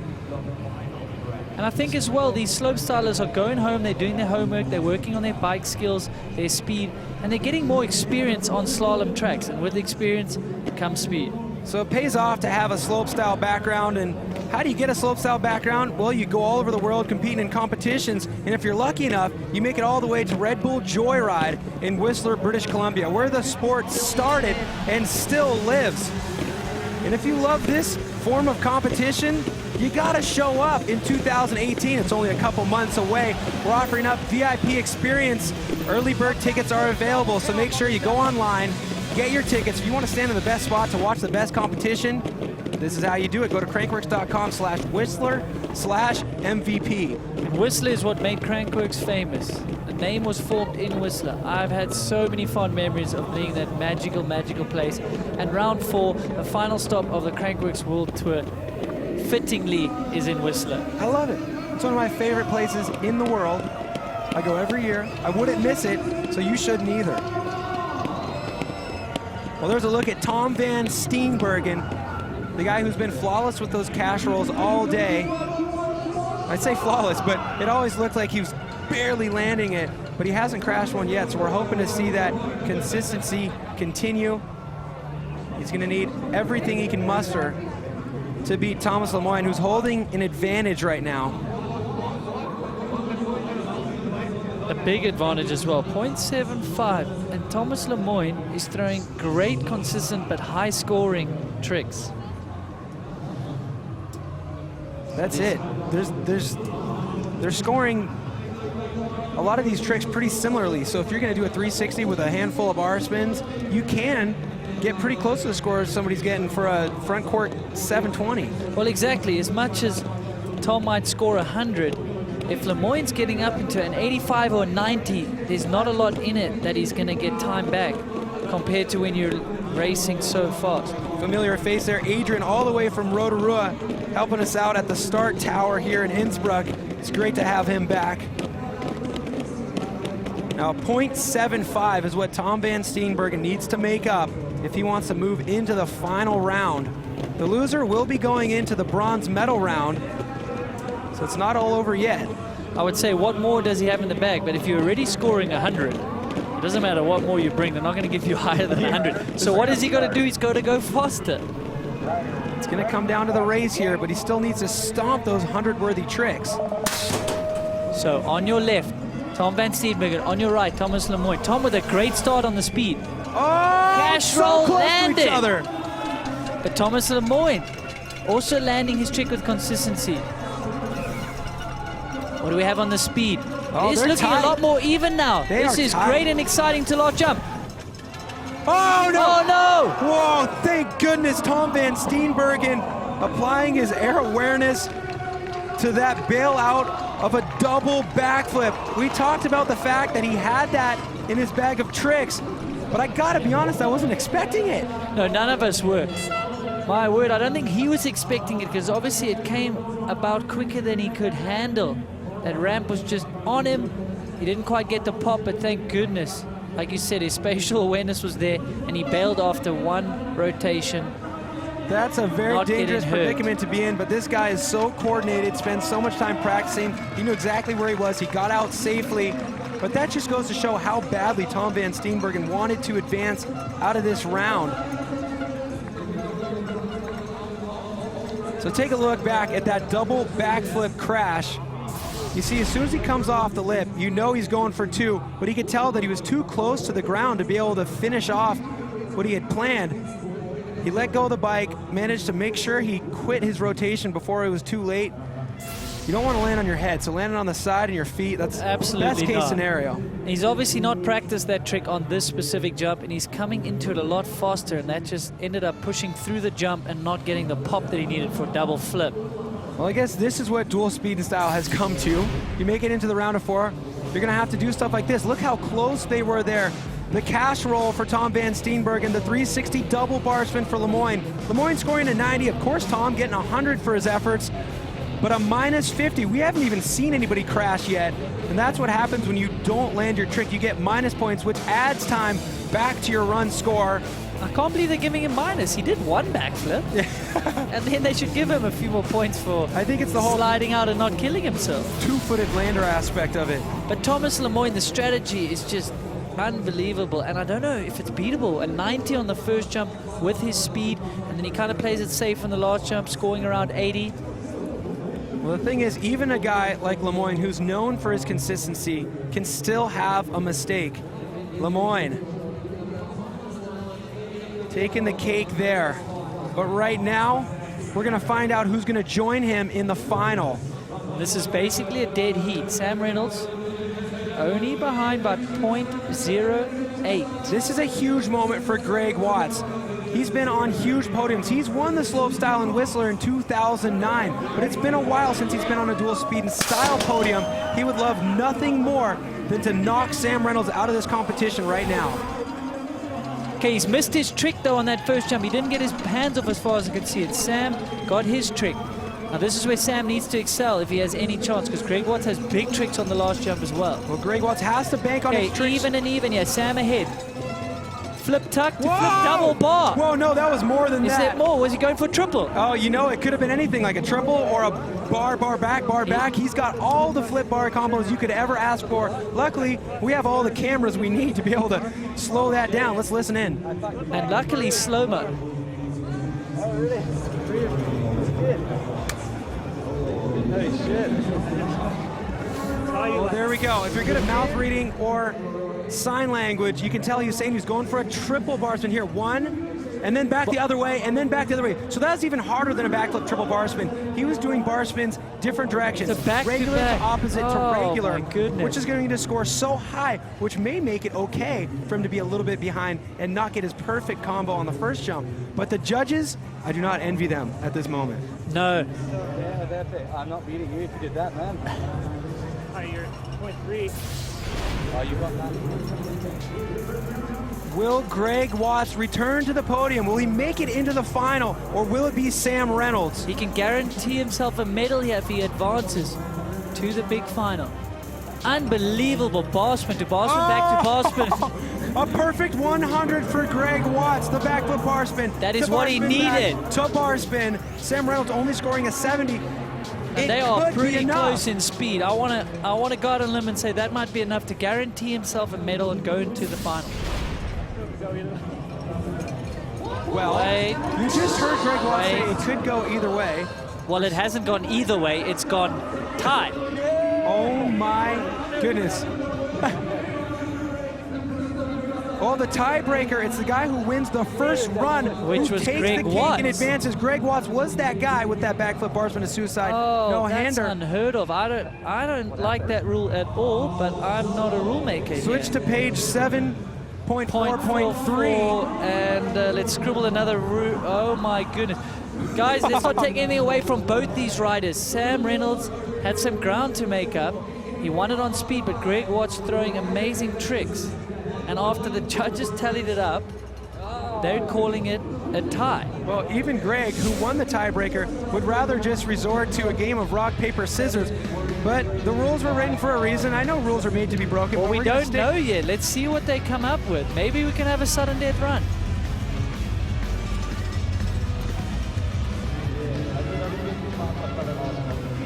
So we just received confirmation that that is the rule. In the event of a tie, the winner of the first run will advance. That means Greg Watts will advance into the final against Thomas Lemoyne, the man who won this event last year. Sam Reynolds will go into the bronze medal round. So still an opportunity for some hardware for Sam Reynolds. And we've got our fairy tale ending. We've got number 1 seed Thomas Lemoyne against number 2 seed Greg Watts. Greg Watts back on a podium. He's guaranteed at least a silver medal, if not a gold. And look at how excited he is. It's been a long road. When you're in this game, whether it be slopestyle, racing, dirt jumping, there's a lot of injuries. This guy's been through a lot since his 2009 victory when he summited the peak of the sport in Whistler. And now, to have a guaranteed second place, you got to feel good for the guy.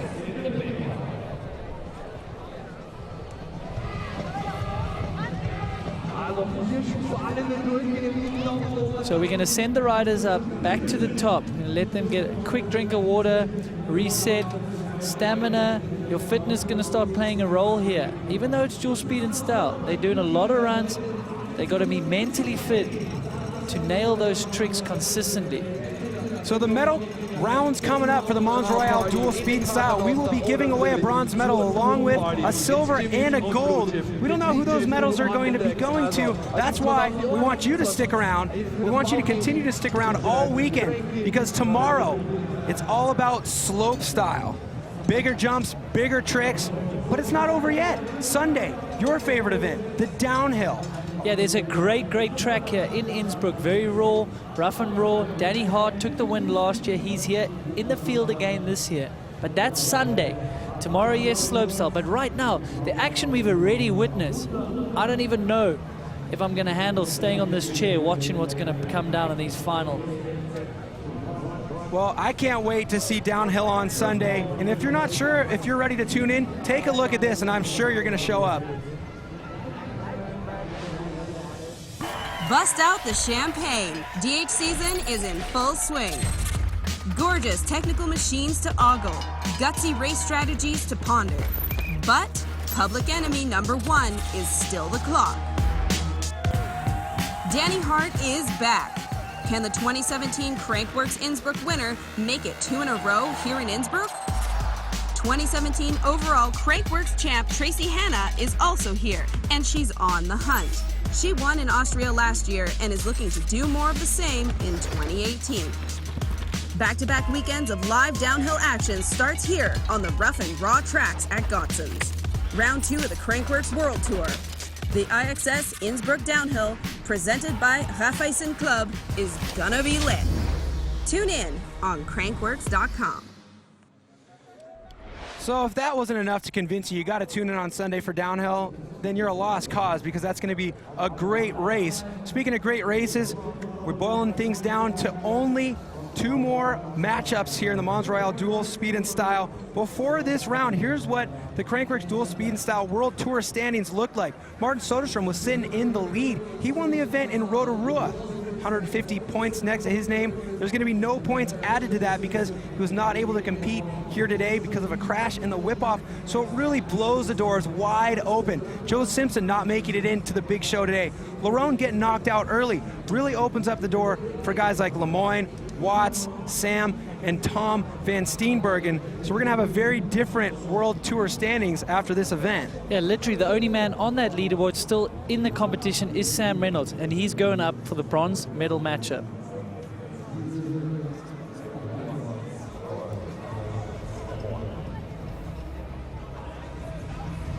Well, we just got an update. I know we were pretty definitive saying that Greg Watts was going to be going into the finals, but apparently they did a little bit more digging in the rule book, and it isn't just simply the winner of the first run between those 2 riders prior to the tie.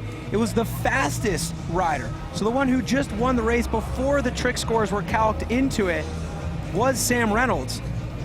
And the tiebreaker comes from the last run. So Sam Reynolds crossed the finish line first, and apparently the bookworms downstairs decided that Sam Reynolds will be going into the final. So Greg Watts will actually be gunning for that bronze medal. Okay, so we got very excited there for Greg Watts, but he's still got a chance to get some hardware in the bronze medal matchup. Now Greg is wishing that they would have decided to do the rock, paper, scissors tiebreaker. So an updated look at our brackets now after that shift in rules. Thomas Lemoyne will face Sam Reynolds in the final. Tom van Steenbergen will be going up against Greg Watts. Winner of that round taking the bronze medal. And that will be the first run we'll see. Greg Watts versus Tom van Steenbergen, as currently they make their way to the top of the course. Now Greg's got a huge smile on his face all day, so I'm sure he's happy to have another high stakes run. You know, it's not for a gold, it's for a bronze, but it's still going to be a big deal if he's able to medal in this competition. So it'll be very disappointing for him, but he's got to reset. He's got to stay focused, forget about that, what just happened. Even if he feels it's not fair, he's done what he could. It's over now. Now we into the bronze medal matchup at the Mons Royale dual speed and style right here in Innsbruck. The weather is great. The fans are out in force. The wind has calmed down. Optimum conditions for these riders. Well, let's think about this. Tom van Steenbergen has been doing that cash roll. Greg Watts had that backflip bar spin to suicide no-hander. They were both scoring 100s. Are we going to see side-by-side 100s right now on the first jump? So Greg Watts on your right, Tom van Steenbergen on your left. This first jump is going to be huge. This is so crucial for both to land their tricks. Tom ahead. Cash roll. Both of them getting their tricks. And they did too. Oh, but Tom has made a mistake. And he's out of it. Greg Watts needs to just keep it together. He's going to have a huge lead going into the second round. Tom van Steenbergen, a big mistake in the flat turns or just before. Backflip double bar spin for Greg Watts, even though he's had such a humongous lead. A tough break for Tom van Steenbergen. Luckily, we can take a look back and find out what happened. It was kind of tough to say. He landed that cash roll, but then did he go offline? He was just too... Oh, he didn't get enough setup on the first one. So he was obviously landing pretty far down and left on the landing. He couldn't get far enough right to set up for the first flat turn. He was wide on that one, and then he had to hop the second one. Almost a bit of redemption for Greg Watts. Obviously got told he was going to the final, knew he had a medal. Maybe a bit of redemption for him.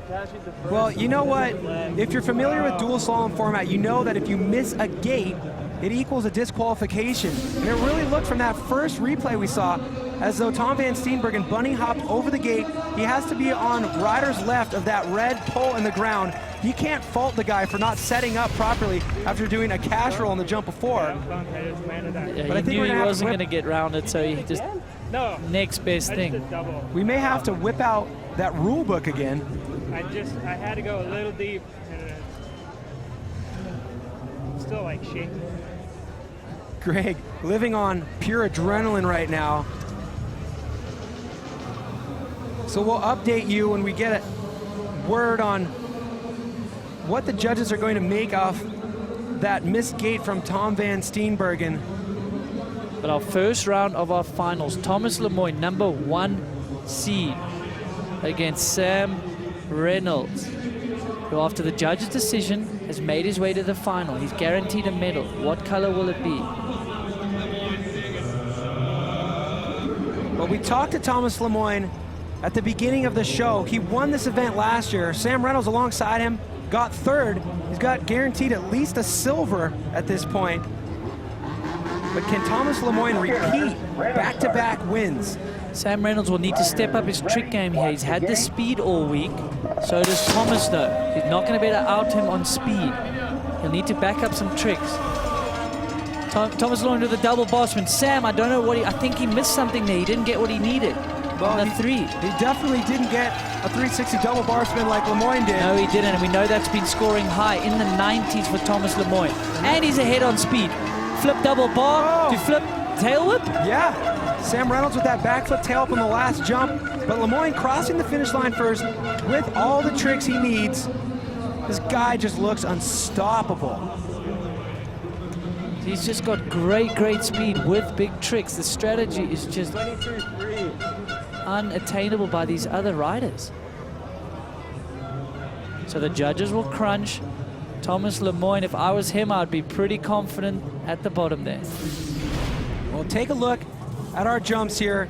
The 360 double bar spin for Lemoyne. We got to see what Reynolds got. Okay, he did get the bar spin. He did it really early, but it's always going to score more if you got 2 bar spins as compared to 1. So a 95 up top for Lemoyne, a 90 down at the bottom. But Sam Reynolds getting rewarded for that backflip tail up on the last jump, scoring a 90, playing good defense there, equaling Lemoyne's score on the final jump, but he crossed the finish line in 2nd place, and that has been the formula for success for Lemoyne.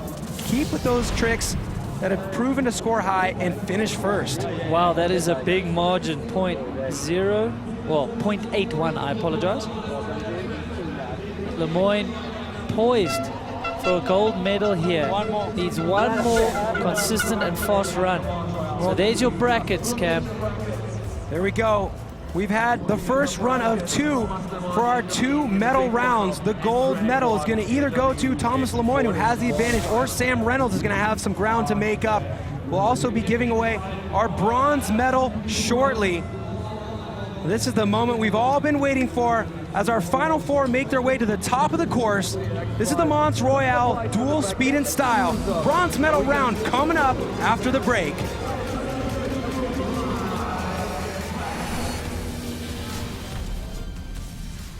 We're trying to make a drivetrain that works better. We're trying to improve upon the things that we had done. Introducing the all-new SRAM GX Eagle drivetrain. No matter what kind of rider you are or the kind of terrain you might ride, Eagle is simply the best. GX Eagle drivetrains have a range of gears that rival or flat out beat most 2x systems. Engineered in Germany, made for the world.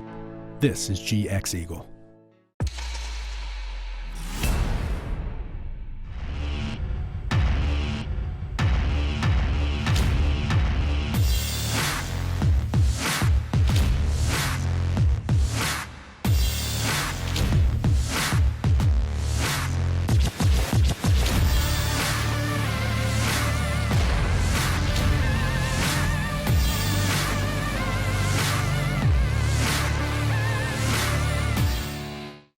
We all want to find our own path in life. Push past our fears, our daily twists and turns. If we keep going, something changes. That's when we find ourselves and realize there is no truer path.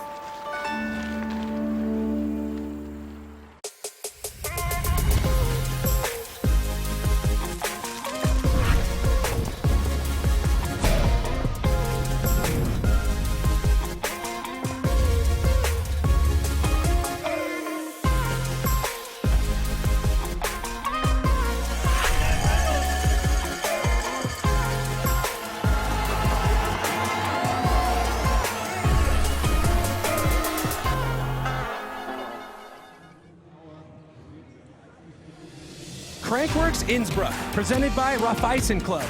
There is something going on.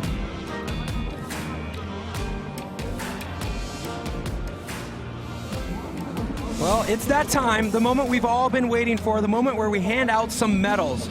We've got the bronze medal matchup. Greg Watts, can he get a Crankworx medal? It's been a long time, but he's gonna have to get through Tom van Steenbergen.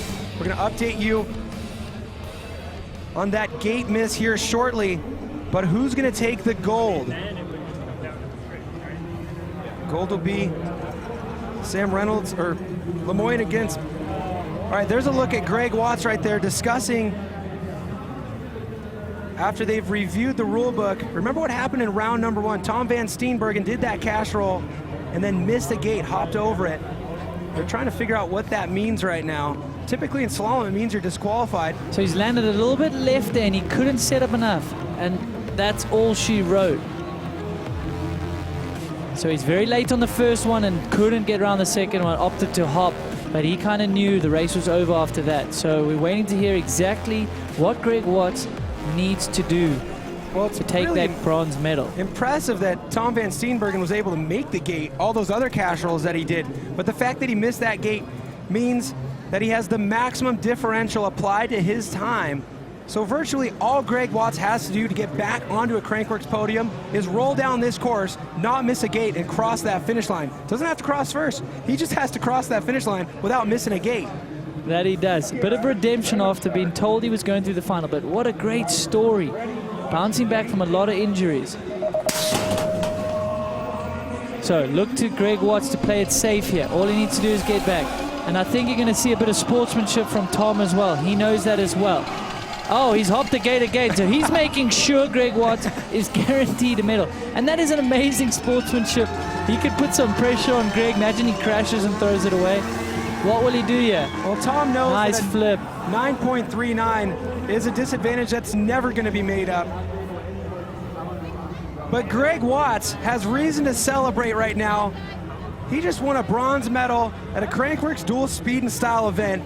And Michaela, how's that guy feeling right now? He's got a big old smile on his face. Oh man, a little bit of an emotional day. Talk me through this. What are you feeling right now? I don't know, a few of my runs were, there's just some things they had to figure out, but made it to, I think, the podium in the end, so we're good. Yeah, you just got bronze. Sweet, that's awesome. Haven't had a big check in a few years, so. Back on the Crankworx podium. Yeah. Good job, man. Thank you. Yeah, Greg Watts, congrats to you. Bring that big old novelty check home, hang it in your garage. It's gonna say 2018 on it. That guy's gonna have checks with a decade's worth of dates on them. Great to see for Greg Watts, but one of these guys is gonna be walking away with the biggest check of them all. We've got Sam Reynolds in the gate against Thomas Lemoyne, who won this race last year. Sam, though, no slouch. He got third last year in this dual speed and style event. So they're both going to be taking home a medal. It's just a matter of what color.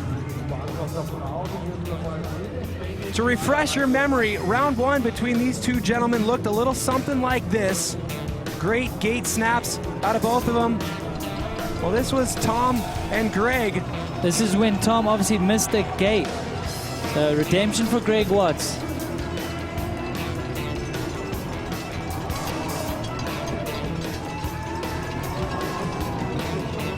So that's Greg Watts again on his first run. Redemption for him. He would go on to take the bronze medal. Back up to the top. Sam Reynolds against your number one qualifier, Thomas Lemoyne. Sam Reynolds, 0.81 to make up. Tall order with Thomas Lemoyne's deep bag of tricks and speed. Riders ready, watch the gate. Sam needs to get out the gate hard and put some pressure on Lemoyne. They are neck and neck. So, 360 bar to X-up. Lemoyne up in the ante for the finals. A 360 double bar spin to X-up. Oh, double to X-up. So that'll doing score them so even higher. He is absolutely unshakable today. Oh, well, got shook a little bit there, but he didn't need it. I think he knows what he needed to do, and he's done just that. We'll see what the judges do when they tally up these scores. Well, Lemoyne crossing the finish line first, 0.4, going for the flip bar spin at the bottom, and immediately throwing the fist pump, knowing that he crossed the finish line first, and he did a huge trick up top. We'll go through the formality of reviewing this run, but I gotta say, we have a repeat champ on our hands here. That is great. He went out early in pump track last night. He's got slopestyle tomorrow, so I think it's going to make him sleep a lot easier tonight that he came out, spent a bit of energy, but he's going on with some hardware. So check it out. Thomas Lemoyne doing even more than he'd been doing all day, which was working just fine. Oh my goodness. But this is the finals, a 360 double bar spin to X-up. A four-part combo if you want to bring math into the equation. Doing a backflip bar spin over the last jump, knowing that at this point, he's got the win wrapped up. Watch him do the fist pump before he even tripped the timing lights. That's a victorious fist pump right there. Thomas Lemoyne, 2 back-to-back gold medals here in Innsbruck. And there you have it. It's official. It's in the books. Gold for Thomas Lemoyne. Sam Reynolds, runner-up with a silver medal. And let's not forget Greg Watts with the bronze. Well, congrats to everybody who grabbed a medal, but it's all about Thomas Lemoyne right now, winning 2 years in a row. Michaela, let's hear from the champ. All right, you won here last year. You've won here this year. Your tricks were absolutely insane today, but you just kept getting faster and faster with the speed every single run. Are you sure you're not, a secret racer? I did race BMX back in the days, but it's just like I wanted to do it today, so I tried my best and I give it 100%, and it worked. And how good does it feel to have a second win here? It feels good. I'm super happy. So good.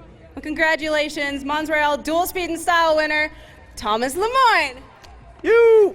Congrats to Thomas Lemoyne. Now that'll be good fuel for his night's sleep tonight because he's got a big day tomorrow with slope style.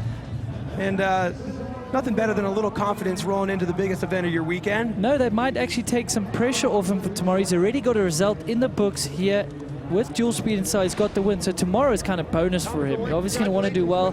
He might be even more relaxed. But I was so impressed with his speed and then managing to throw big tricks and then consistent as well. His strategy was just the best out of everyone. Well, with Martin Soderstrom out of the competition today, he was the current World Tour dual speed and style leader going into this event. Of course, he didn't earn any points today. Lemoyne definitely going to move up that ranking. There he does. He matches Martin Soderstrom's 150 points. He's currently sitting in second. And these are all little battles in the grand scheme of the massive war that is the King of Crankworx overall title. Sam Blankensop still holding down the fort in first place with that 500, but Thomas Lemoyne rocket shipping himself all the way up to second place, only 150 points behind the current leader, Sam Blankensop. So if he can get some more points from slopestyle tomorrow, it's going to be looking real good for him. Yeah, and then Sunday, of course, we'll see Sam Blankensop back in action, see if he can put some points back on the board. The Queen of Crankworx, Jill Kittner, after a demanding win last night, putting some gap over Casey Brown. She's at 7-1-15.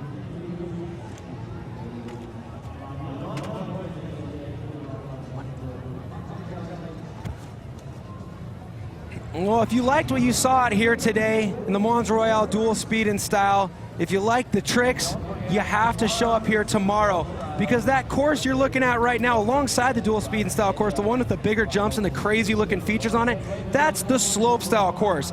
Central European time, it's going to be kicking off at 3:30 here. Make sure you catch that on Red Bull TV.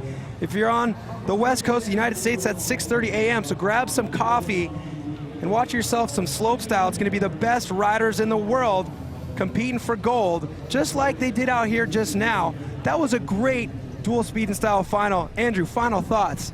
Thomas Lemoyne was honestly in a league of his own. He just seemed to know exactly what to do and when to do it, upping his game as the runs went on. You know, we've seen a lot of racers take home the glory in this format in the past, but right now it's all about the riders with the slope style and the dirt jump backgrounds, and man, are they ever getting quicker. Thomas Lemoyne, top qualifier, takes it all the way to the top step of the podium once the dust had settled. Sam Reynolds in second place, but of course Greg Watts getting back on that Crankworx podium with a nice hefty bronze medal to add to his collection. What a great day of escapades out here in beautiful Innsbruck, Austria. If you like that, you got to tune in tomorrow for the slope style. But that was the Mons Royale dual speed and style. Thanks for watching. We'll see you tomorrow.